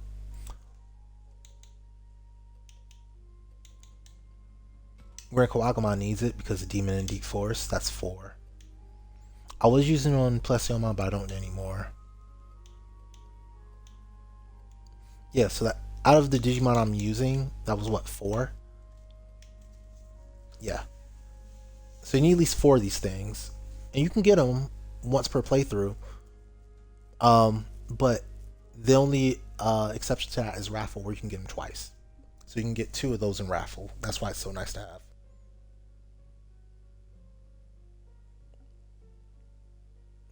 You also get an extra aid crystal in Raffle, or you get your only aid crystal in Raffle if you've never played DLC. If you didn't buy DLC. All right, and then Truthful Ending. It's only unlocked in New Game Plus. That's really all that comes to it. You get 4 new megas, 1 new super ultimate, yada yada. I don't want to spoil too much of what's going on there. All right. Um, there's a whole bunch of root exclusive equipment. I'm not actually. I will go through it because I don't plan on making an extra video about it. So root exclusive equipment. In Moral Route, you get Ocean Wave from a chest. You get Gale Storm from a chest. You can also get these 2 items from the 400 skill event in Chapter 7.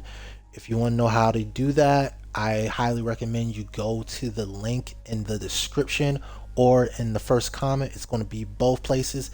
That Google document will tell you how to unlock those 400 skills. But otherwise, you could get these 2, Ocean Wave and Gale Storm, in the same fight in Moral Route. Um, Anti-Element Crystal, which is also available in Truthful Route. Extreme Burst, which is available via the Spirited Away Perceive Memories. Right? And I'm just going to say the rest of these. Again, this is Harmony Route. This is Giga Crusher from Harmony Route. And this is Celestial Blade from Wrathful Route. So I'm not going to go back over those again.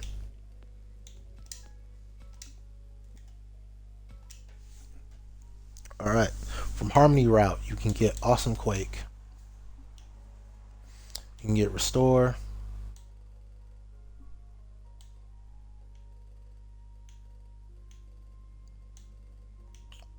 Apparently I just can't find it. But yeah, you can get it. If you can find it, you can get it.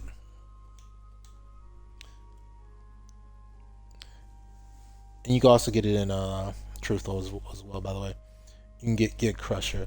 Raffle Route, you can get an extra acceleration charge plus. Only like the most important skill in the game, right? You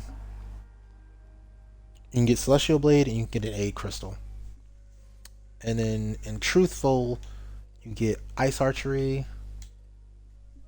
You get Destruction Cannon, regular, not DLC version. You get Shining Laser. You get Vengeance Field. And by the way, Shining Laser and Vengeance Field are not guarantees. You have to correctly do the 400. You have to correctly do the 400 skill event in order to get those. And I'll show you how to do that in my walkthrough, which is in the guide that is in the link. So you don't have to worry about that. I'll show you how to do it. Not in this video, but in the guide. Dispel, you also get exclusively from Truthful. X Aura, which is even though Final Heal is the strongest heal in the game, X Aura is the best heal in the game. Perfect Field, which is one of the better moves. It's also completely necessary for moving recollection sometimes. And Beloved Crystal,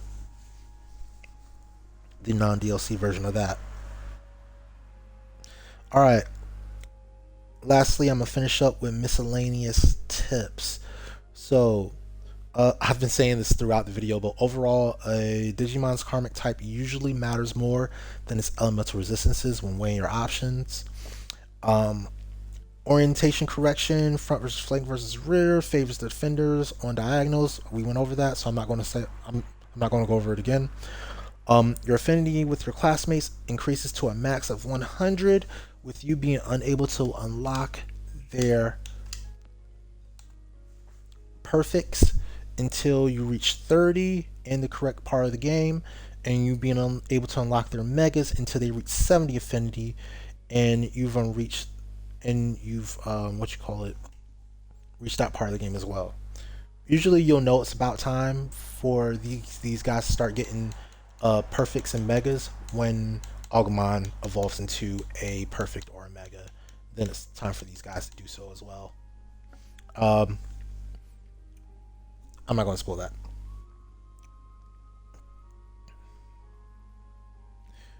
Your affinity with a classmate also improves their talk ability up to a max of 4 stages, which is plus 50% in stats, or up to plus 4 squares with Minoru because his gives you movement. So these guys will start with a weaker talk ability. It'll probably give you plus 1 special defense, plus 2, and then as your Like Minoru will give you +1 movement, and then as you build your affinity with them, you'll get up to that maximum of 4 or +4 special defense for Saki. Um, I think it maxes out at like, if I'm not mistaken, it might be 30, it might be 50, but it's not that high because pretty early in the game you're already getting maximum effect from these talk abilities. By the way, the maximum movement buff a Digimon can have is +4 squares. Note that Crowmon and Metal Garurumon can move twice in a turn at a max of 8 squares per movement, giving them 16 squares of max movement. But if they do move twice in a turn, they cannot attack that same turn or use items or anything else. They can only move. So even though they can technically move 16 squares, they cannot do anything after moving 16 squares. And they cannot do anything before moving 16 squares. They can only move that 16 squares. Learning crystals. Oh yeah, gosh. Learning crystals. Okay. Go to the item there. You see it attached to all my Digimon that I'm grinding with. So they're great for grinding. One of them gives +30% experience. Two of them give +64% experience. I don't know why. If it was 1.3 times 1.3, it should come out to 1.69. But I'm not complaining. I get an extra 5% on top of that. I don't care. The bonus is applied after displayed experience earned on the result screen of a battle. Speaking of experience earned, I just realized this is like the perfect game to have background footage going on because you don't have to do anything. This is perfect. This is the perfect game to just have background footage going on.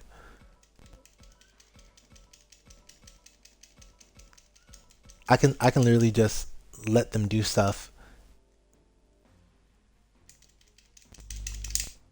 Wow, I should have thought of this at the beginning of the stream. This is the perfect game for this. Yeah, because they can auto battle. Yeah. So anyway.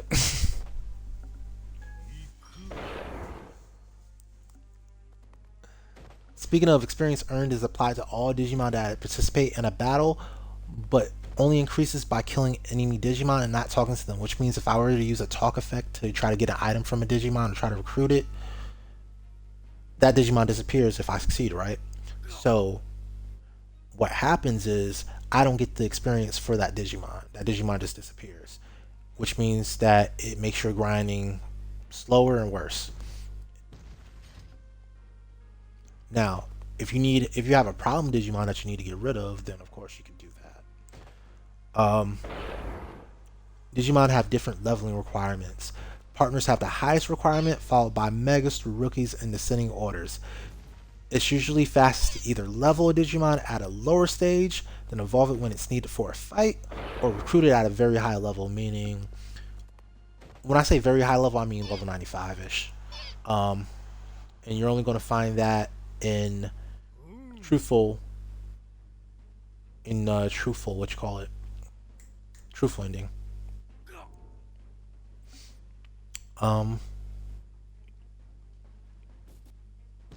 You'll collect a lot of training items to increase stats and experience during your playthrough. Save them all except for very specific occasions.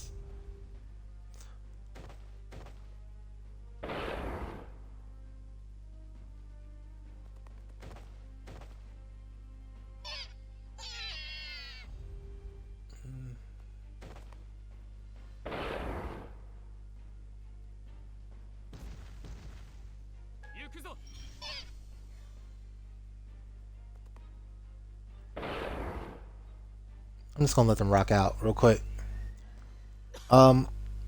Actually, no, I'm going to come back to this point because I have stuff I want to talk about when it comes to training items. So, non-partner Digimon can be recruited from free battles and shadow battles. They can only be recruited from free battles and shadow battles. You can never go to an event battle, which is like a storyline battle, or a Mugen Recollection battle and recruit Digimon. Okay, so don't try to do it. You'll just be disappointed when you go to the talk function and find out that you can't do it. The talk function for cheering or recruiting can only be used by a partner Digimon on good terms with their human. That human must be available. You can start a free battle or give them a turn 1 to reroll the foes encountered. So If I were to quit this battle, you've seen me do it a couple times. If I were to quit this battle and give up, you would see maybe see a different set of Digimon come out. Or maybe you see the same set, but it just re-rolls it for you. Shadow battles can also be re-rolled by quitting, but they move around locations and even areas. Alright, so here on this screen you see my experience earned is 2, 5, 4, 6, but since all these guys have double learning crystals on, my experience earned is actually that plus 64%. So that's the screen that you're looking at.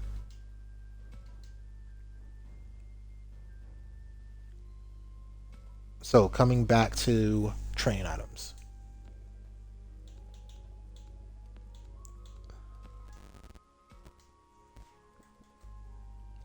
So these are your training items to do random mushrooms, melons, pineapples, apples, carrots, acorns, bananas, and growth stones. Um, these items will basically increase your Digimon's either their experience for the growth stones or their stats for all the rest of them. Here's the deal. Save them all. Don't use them at all until either you absolutely need it. Like there are some specific battles, especially during your first playthrough, where you need to plus up your special attack to a certain number and then use a 400 skill in order to beat a certain enemy. That's 100% understandable. But outside of these particular spaces, save them until you reach level 99, 95, something like that, because Mugen Recollection is painful. And also leveling is extraordinarily painful. I can't tell you how many hours I've put into getting these 6 up to the 90s. And yeah, every single one of these Digimon except for this guy and this guy could have been caught, but I used so many training items on these 4 that I didn't feel like getting all those training items back through farming. So I said, okay, screw it, I'm gonna level these guys up. And I'm still not sure if it was faster to level them up than it was to farm the new items. I don't think it was, honestly, but that's what I chose to do. But yeah, outside of your outside of your partners, Plutomon and Gallantmon, you do not need to level any Digimon up past like 60 or 65-ish, really. After that, throw it away, catch a new Digimon. Because all the Digimon that you want can be caught above level 95 in late truthful route. Okay? So don't try to level it up any further unless it is a partner Digimon. Or these two, Gallantmon and Plutomon specifically. Because they cannot be captured. Gallantmon definitely can't be captured, obviously, right? Because it's a DLC Digimon. Plutomon's line is so rare that you just can't get it. Alright. Also, when it comes to growth stones, don't use them at all anyway, just because there are certain Digimon that you're going to get as partners later on in the playthrough. You're not going to start with them as partners. You're going to get them much later on in the playthrough, and I'm not talking about like, oh, I got Saki or I got Kaito, or no, I'm talking about way later in the playthrough. You're going to get a couple of extra partners, um, and those guys are going to be far under leveled compared to you. So, in order to keep them up with you, just make sure you can hold on to your precious growth stones and stuff like that. Your great growth stones, precious growth stones, and stuff like that. All right.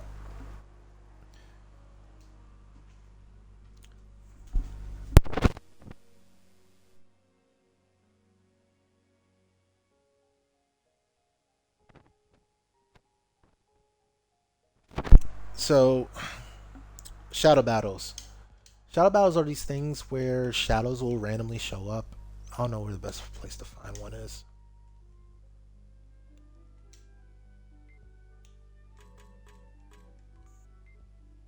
Maybe here. I feel like that's going to be an item. Yeah, it is.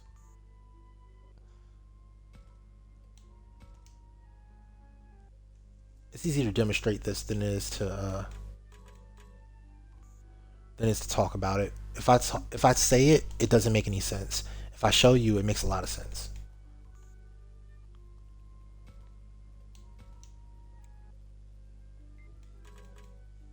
Wait, wow, no, there wouldn't be a shadow battle here. Maybe complex far side. Fingers crossed. All right. I don't get to show you guys any shadow battles, I guess.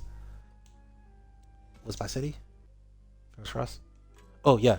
So that there's something here that's a telltale for a shadow battle. When you said there's something here, I can feel it. That's definitely a shadow battle. Boom. So you saw how I said this shadow, and then this shadowy figure popped up. All right. So I'm going to enter the shadow battle. Now, you saw what popped out. It was a whole bunch of Digimon. I'm just gonna start it off. So the thing about shadow battles is that they almost always have chests. You can recruit Digimon from them, um, and you can save them. So if I were to give up, so remember this one has all angels, right? Let's say I give up. All right, let's go back and try to see if I can. Okay, so even though it immediately popped up, this is going to be a different shadow battle. It may have randomized the same pattern, but it's going to be a different shadow battle.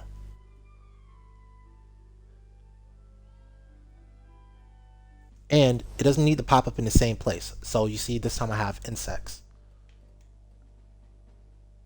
So we're just going to go ahead and put down Gallantmon because he's my fastest.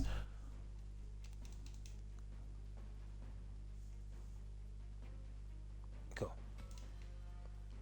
All right. So again, we're going to give up and quit. By the way, that chest is going to have a different item probably than the chest from the previous battle. All right. And then let's go again. Let's see if it's always going to be okay. I want the shadow to pop up in a different place so I can demonstrate that. Okay, another angel pattern.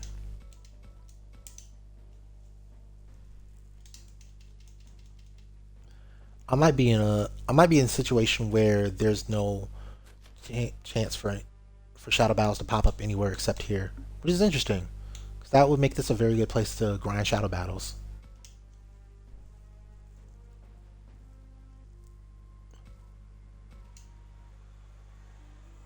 I think I'm in that situation. Ah, look at that. Okay, so I won't be able to demonstrate what I want to talk about here. This time we got these guys, but I can demonstrate something else.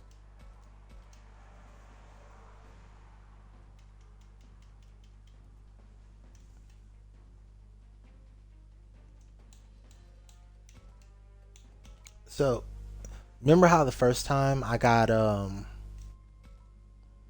the angel set up? So if I go back to my load and I reload that, I'll still get an angel set up because your shadow battle is set when you enter the area the first time. So if I go here, I say, oh, there's something there, I can feel it. Oh, maybe it would help if I do use my camera. And I'm gonna run into some angels. In the arms of an angel. Boom. So yes, you can farm these in order to make sure if I want to capture, let's say Seraphimon at level 70, which is actually lower than my Seraphimon, so I don't want it. I would be able to do so.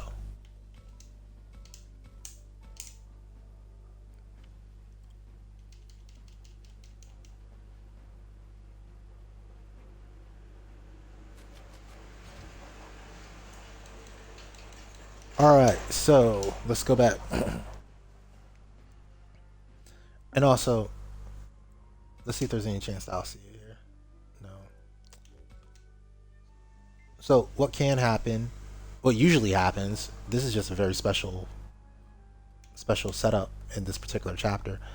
What usually happens is that you're able to, well, not able to, shadow battles can be annoying because they'll, after you run away from one or after you complete one, however you do it, it'll go to a whole different area. Like it'll go to Complex Farside or Residential Ruins or wherever else, and you have to locate where the shadow battle is, and then save there and then go fight it.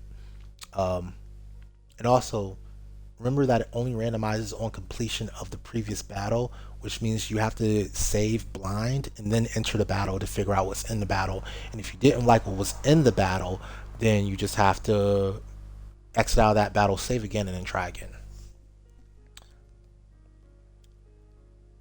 Some free battles and shadow battle encounters are rare.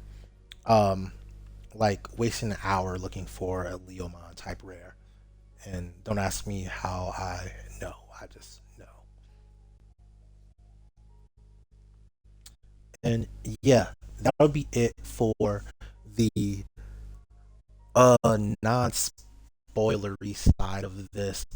I am going to talk a bit about some specific Digimon mechanics, okay? So, if you don't want to hear about those mechanics, this is your disclaimer. Get up out of here because I'm going to go deep dive in some mechanics, man.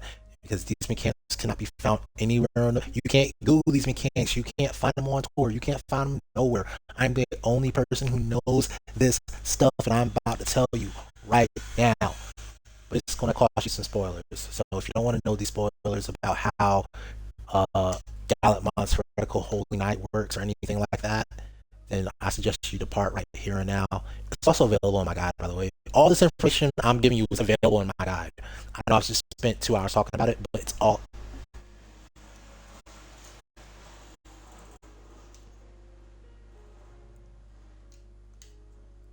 Excuse me, party chat dropped again. I know I spent 2 hours talking about it, but it's literally all in the guide. So if you go to the guide, you'll find it there as well in indexed format, so you don't have to listen to my voice. All right, so going through some problematic stuffs. All right, so from this point forward, I'm going hands free with spoilers. So you will see spoilers if you're still listening to this video, still watching this video. I think I've made that disclaimer enough times. Let's go. Heretical Holy Knight, the most confusing ability in the game. All right. So what does it actually mean by ignores a monster's poor affinity? All right, let me explain this. So remember when I was going over elemental karma earlier, elements and karma earlier, and I was using different numbers. Remember I said, oh, it's a vaccine, so it's 0.29. But no, this one's a data, so it's 0.20. There's a reason for that. Your karma determines your actual element factor. So that minus 230 number, or excuse me, that minus 130 number, that increases or decreases based on karma as far as a percentage goes. So every point of karma, when the karma is flat, meaning if I'm attacking virus to virus or virus to free, would be 0.25. Okay, so it takes 100 points of elemental resistance against a flat karma to get 25% resistance. That's why it takes 400 points to get 100% resistance. So I know this is going to get complicated. Keep following me. If I'm at a karmic advantage, meaning I'm going from virus to data, right? If I'm at a karmic advantage, then every point of resistance is instead worth 0.29, which means that I get 100% resistance at 345 elemental resistance. All right, that's when I'm at an advantage. If I'm at a disadvantage, it is 0.20, meaning every 100 points, I only get 20% resistance. And in order to get full immunity to that element coming from vaccine to virus, I need 500 points. Okay? I think I've said that clear enough. Now, The way Heretical Holy Knight works, the way it functions, is it treats karmically disadvantaged elemental damage as if it's neutral instead. Okay? Karmically disadvantaged. So, if I have an attack coming in from a vaccine, instead of it being treated like, okay, this is vaccine to virus, I'm still going to take the extra 50% damage because it's a vaccine, by the way, but the element is going to be treated as if it's neutral. That's not a huge advantage if you're not paying attention to the numbers, by the way. That's not a huge advantage. It's nothing. It's the difference between 0.29, right, and the 0.25, right? It's not very good. However,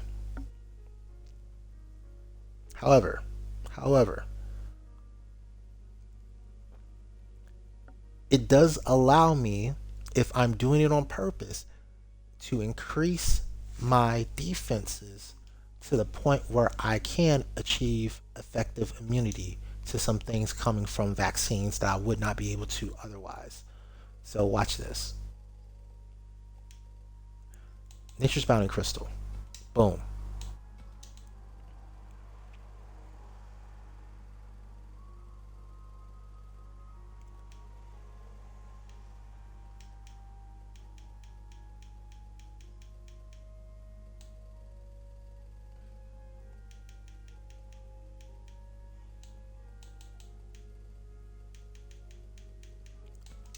Anti-element crystal is never where I expected it to be. All right, anti-element crystal. So what have I done? I have a virus with 400 resistance to light. That is not immunity from a vaccine that uses light damage, right? Because in order to get immunity at a karmic disadvantage, I need 500 points. However, here's what Heretical Holy Knight does.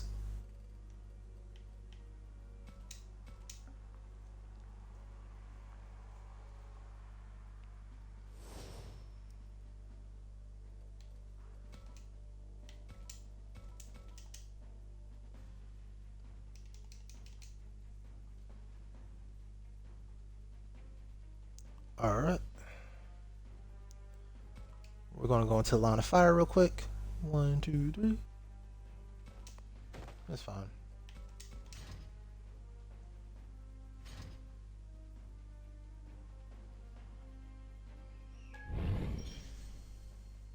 Oh, that sucks.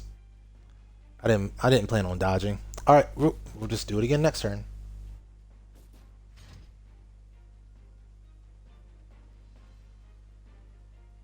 Actually, I think it's even better with Guilmon here. And just to show off a little bit, what I'm going to do is I'm just going to turn my back to him.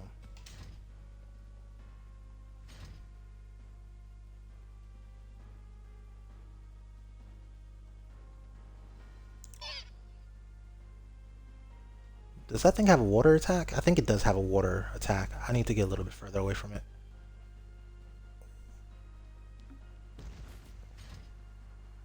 Wow. Gallantmon's feeling extra dodgy today. Anyway. It does have a water attack. That won't work, right? Yeah.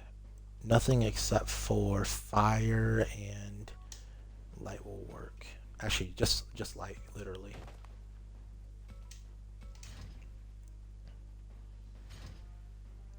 Fire's close, but light's the only one that's actually going to work. Alright, so you just saw I took a crit from behind and only took 1 damage from a vaccine as a virus. I should not have immunity, and yet I have immunity. So that is what Heretical Holy Knight does. It makes you neutral elementally to vaccines. Now, here's the deal. You will still take 50% extra damage from attacks from vaccines. Meaning, if this Vulcan Cannon hits me, or that water attack hits me, or that water attack hits me, I will take 50% boosted damage, even though I will also have huge elemental resistances that will negate them tremendously. They won't be anywhere near immunities. Um, you, you'll be able to see that here actually. Let's just do the same thing we did before. Um, you'll be able to see that when they attack me with other elements besides light, I'll take more than one damage.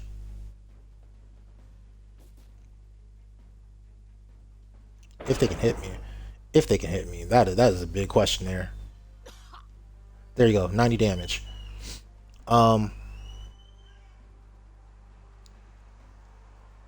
so what that's what Heretical Holy Knight does. It allows you to become immune. Well, I have to explain it in two different ways because you're going to see that effect in Mugen Recollection on some of the enemies because Mugen Recollection does that. It gives random enemies like super duper overpowered effects. Um, but for you, the only Digimon that can use this is Gallantmon. And for Gallantmon, what it basically allows it to do is become immune to a vaccine that's using light damage. And if you get a second copy of Nature's Bounty Crystal, then you can also apply that to you could also apply that to fire damage as well. But honestly, even with just this setup here, with the Nature's Bounty Crystal and the Anti-Element Crystal, you don't really have much to worry about from a War Greymon because you're going to win that damage exchange. 370 out of 400. Uh, what is that? Let me check what is that in resistance? 370 divided by 400. Yeah, that's 92.5% damage resistance against War Greymon. You're doing fine. Even if that remaining 7.5% is boosted 50%, you're going to be absolutely fine there. Um, and then yeah, some of the other stuff like water. Yeah, I mean honestly, you're doing pretty fine for most of these things. So that's when we really start talking about how strong um, that ability is. So yeah, it makes you immune to light. So instead of you being afraid of vaccines, vaccines can pretty much be afraid of you for the most part. Now, other things to go over.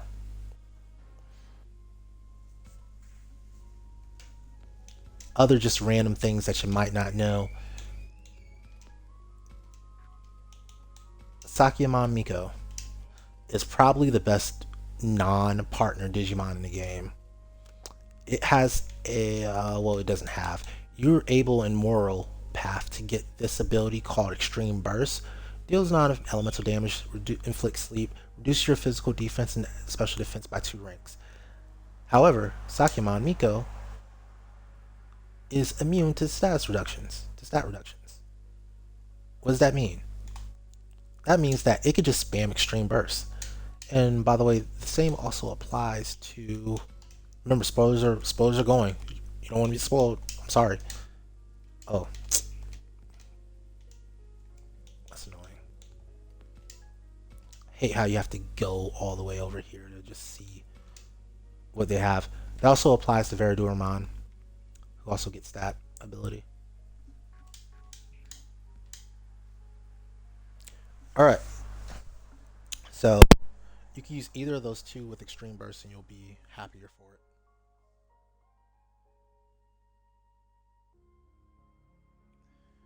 Let's see what else to go over. I don't want to go over anything that isn't necessary to go over. I just want to go over like the really really difficult things to think about. Oh, King of Hell. King of Hell is another very very confusing ability. So King of Hell gives you stats based on the. Actually, let me read it. Let me read it because it's better if I read it.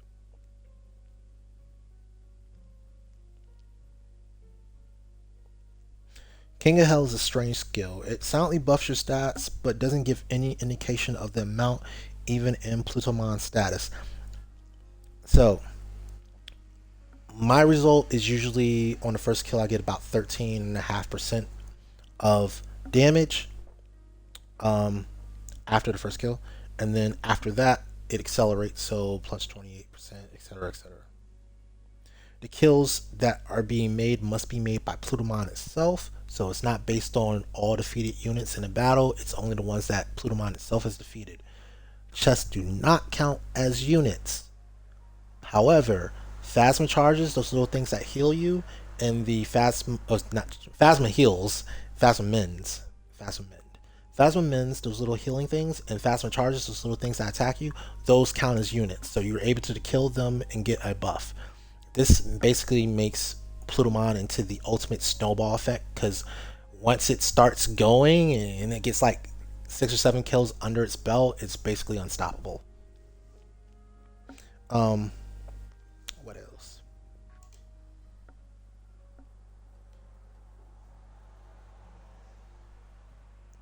There's all kinds of random little things.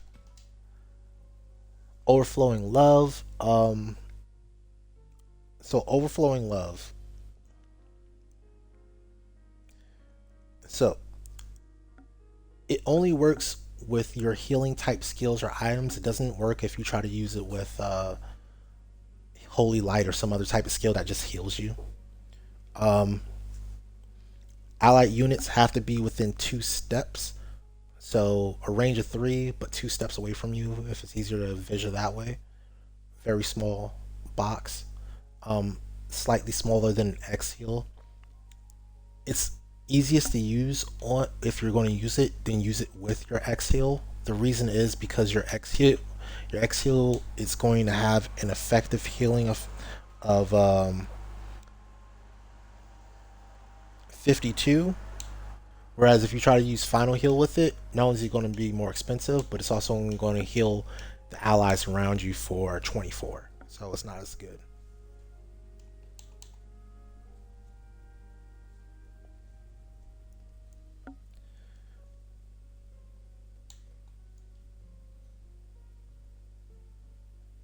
Anything else?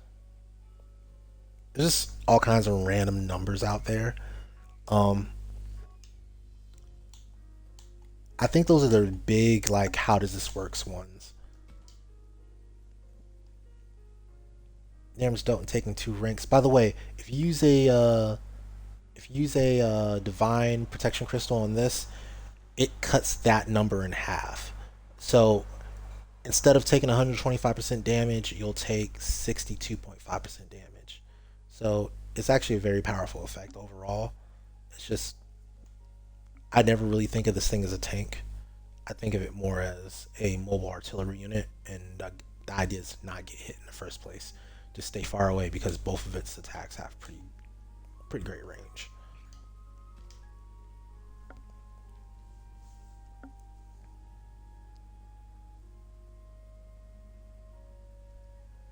Anything else? We've already talked about Magnadramon, or not Magnadramon, Machine Dramon, how that works.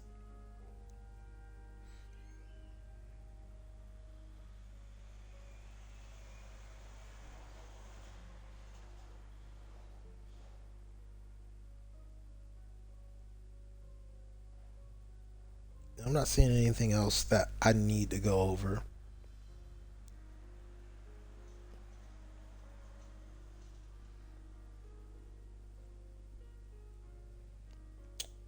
Yeah, I'm not seeing anything I need to go over here. I'll leave off with this Baron Hana, meaning Kaito. So Kaito is kind of halfway the worst of your homies when it comes to his setup, and that's because he only really works with a very specific setup. So if you compare both Battlemon and Beelzemon, you notice that Beelzemon has a higher physical attack. Also, if you look at a bolt Battlemon in general, you'll notice that it doesn't have any physical attacks on it unless you give it one. So that means that if you're trying to use bolt Battlemon with Kaido, it doesn't get any benefit from his talking, right? Because his talking can boost Drachmon's attack by 50%. So your best possible benefit is with Beelzemon. Um, However, Beelzemon doesn't get any type of special attack, right? Its attack is mad regular. Like, um, so my setup for Drakmon or for Beelzemon is to go with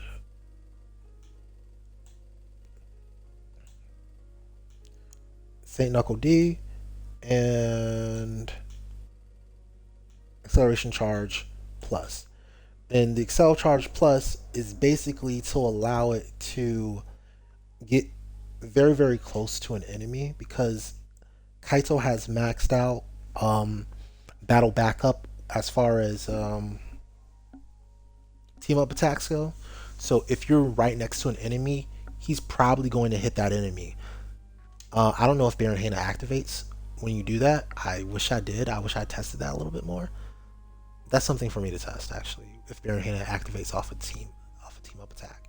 But regardless, um, Kaito, the best way to use it is to have the acceleration charge, use Kaito's buff in order to get that extra 50%, and then you can use perfect coverage, which is given by St. Knuckles D alongside your regular attack, which isn't that bad. It's just not very strong. And then those two things together, you can wreck face with. Um, and when you start stacking on extra team up attacks, it gets really, really gnarly. So it's a really, really strong setup. It's just that you have to have the setup specifically made that way. That's another reason why I highly recommend you getting the DLC items because you don't get St. Knuckles DLC unless you bought the DLC, right? So that's the only way to get that ability. The reason that you don't want to use so why wouldn't you use Hell Crusher, right? I know that's probably one of your questions. Well, if you use Hell Crusher, then you just have three dark attacks, and then anything that resists dark is just not gonna care. So yes, you can use Hell Crusher because Hell Crusher is at a range. It's an option. Hell Crusher is ranged, um, so you can use Hell Crusher. I just use, and especially if you don't have a DLC, then Hell Crusher is your only bet. But I just use Saint Knuckle DLC mode instead. So that'll be it for the deep dive, everything you can possibly need to know about this game, sans a tier list. Um, I may end up doing a tier list later. We'll see. We'll see how much I care. If you like and subscribe and all that good stuff, I'll care more. Yeah. I'm trying to get some engagement and get some stuff going. You know what I mean? But I'll digress. Yeah, you guys get pandered to enough. I'm just trying to make good content at the end of the day. Let's call it a day right here. So, peace.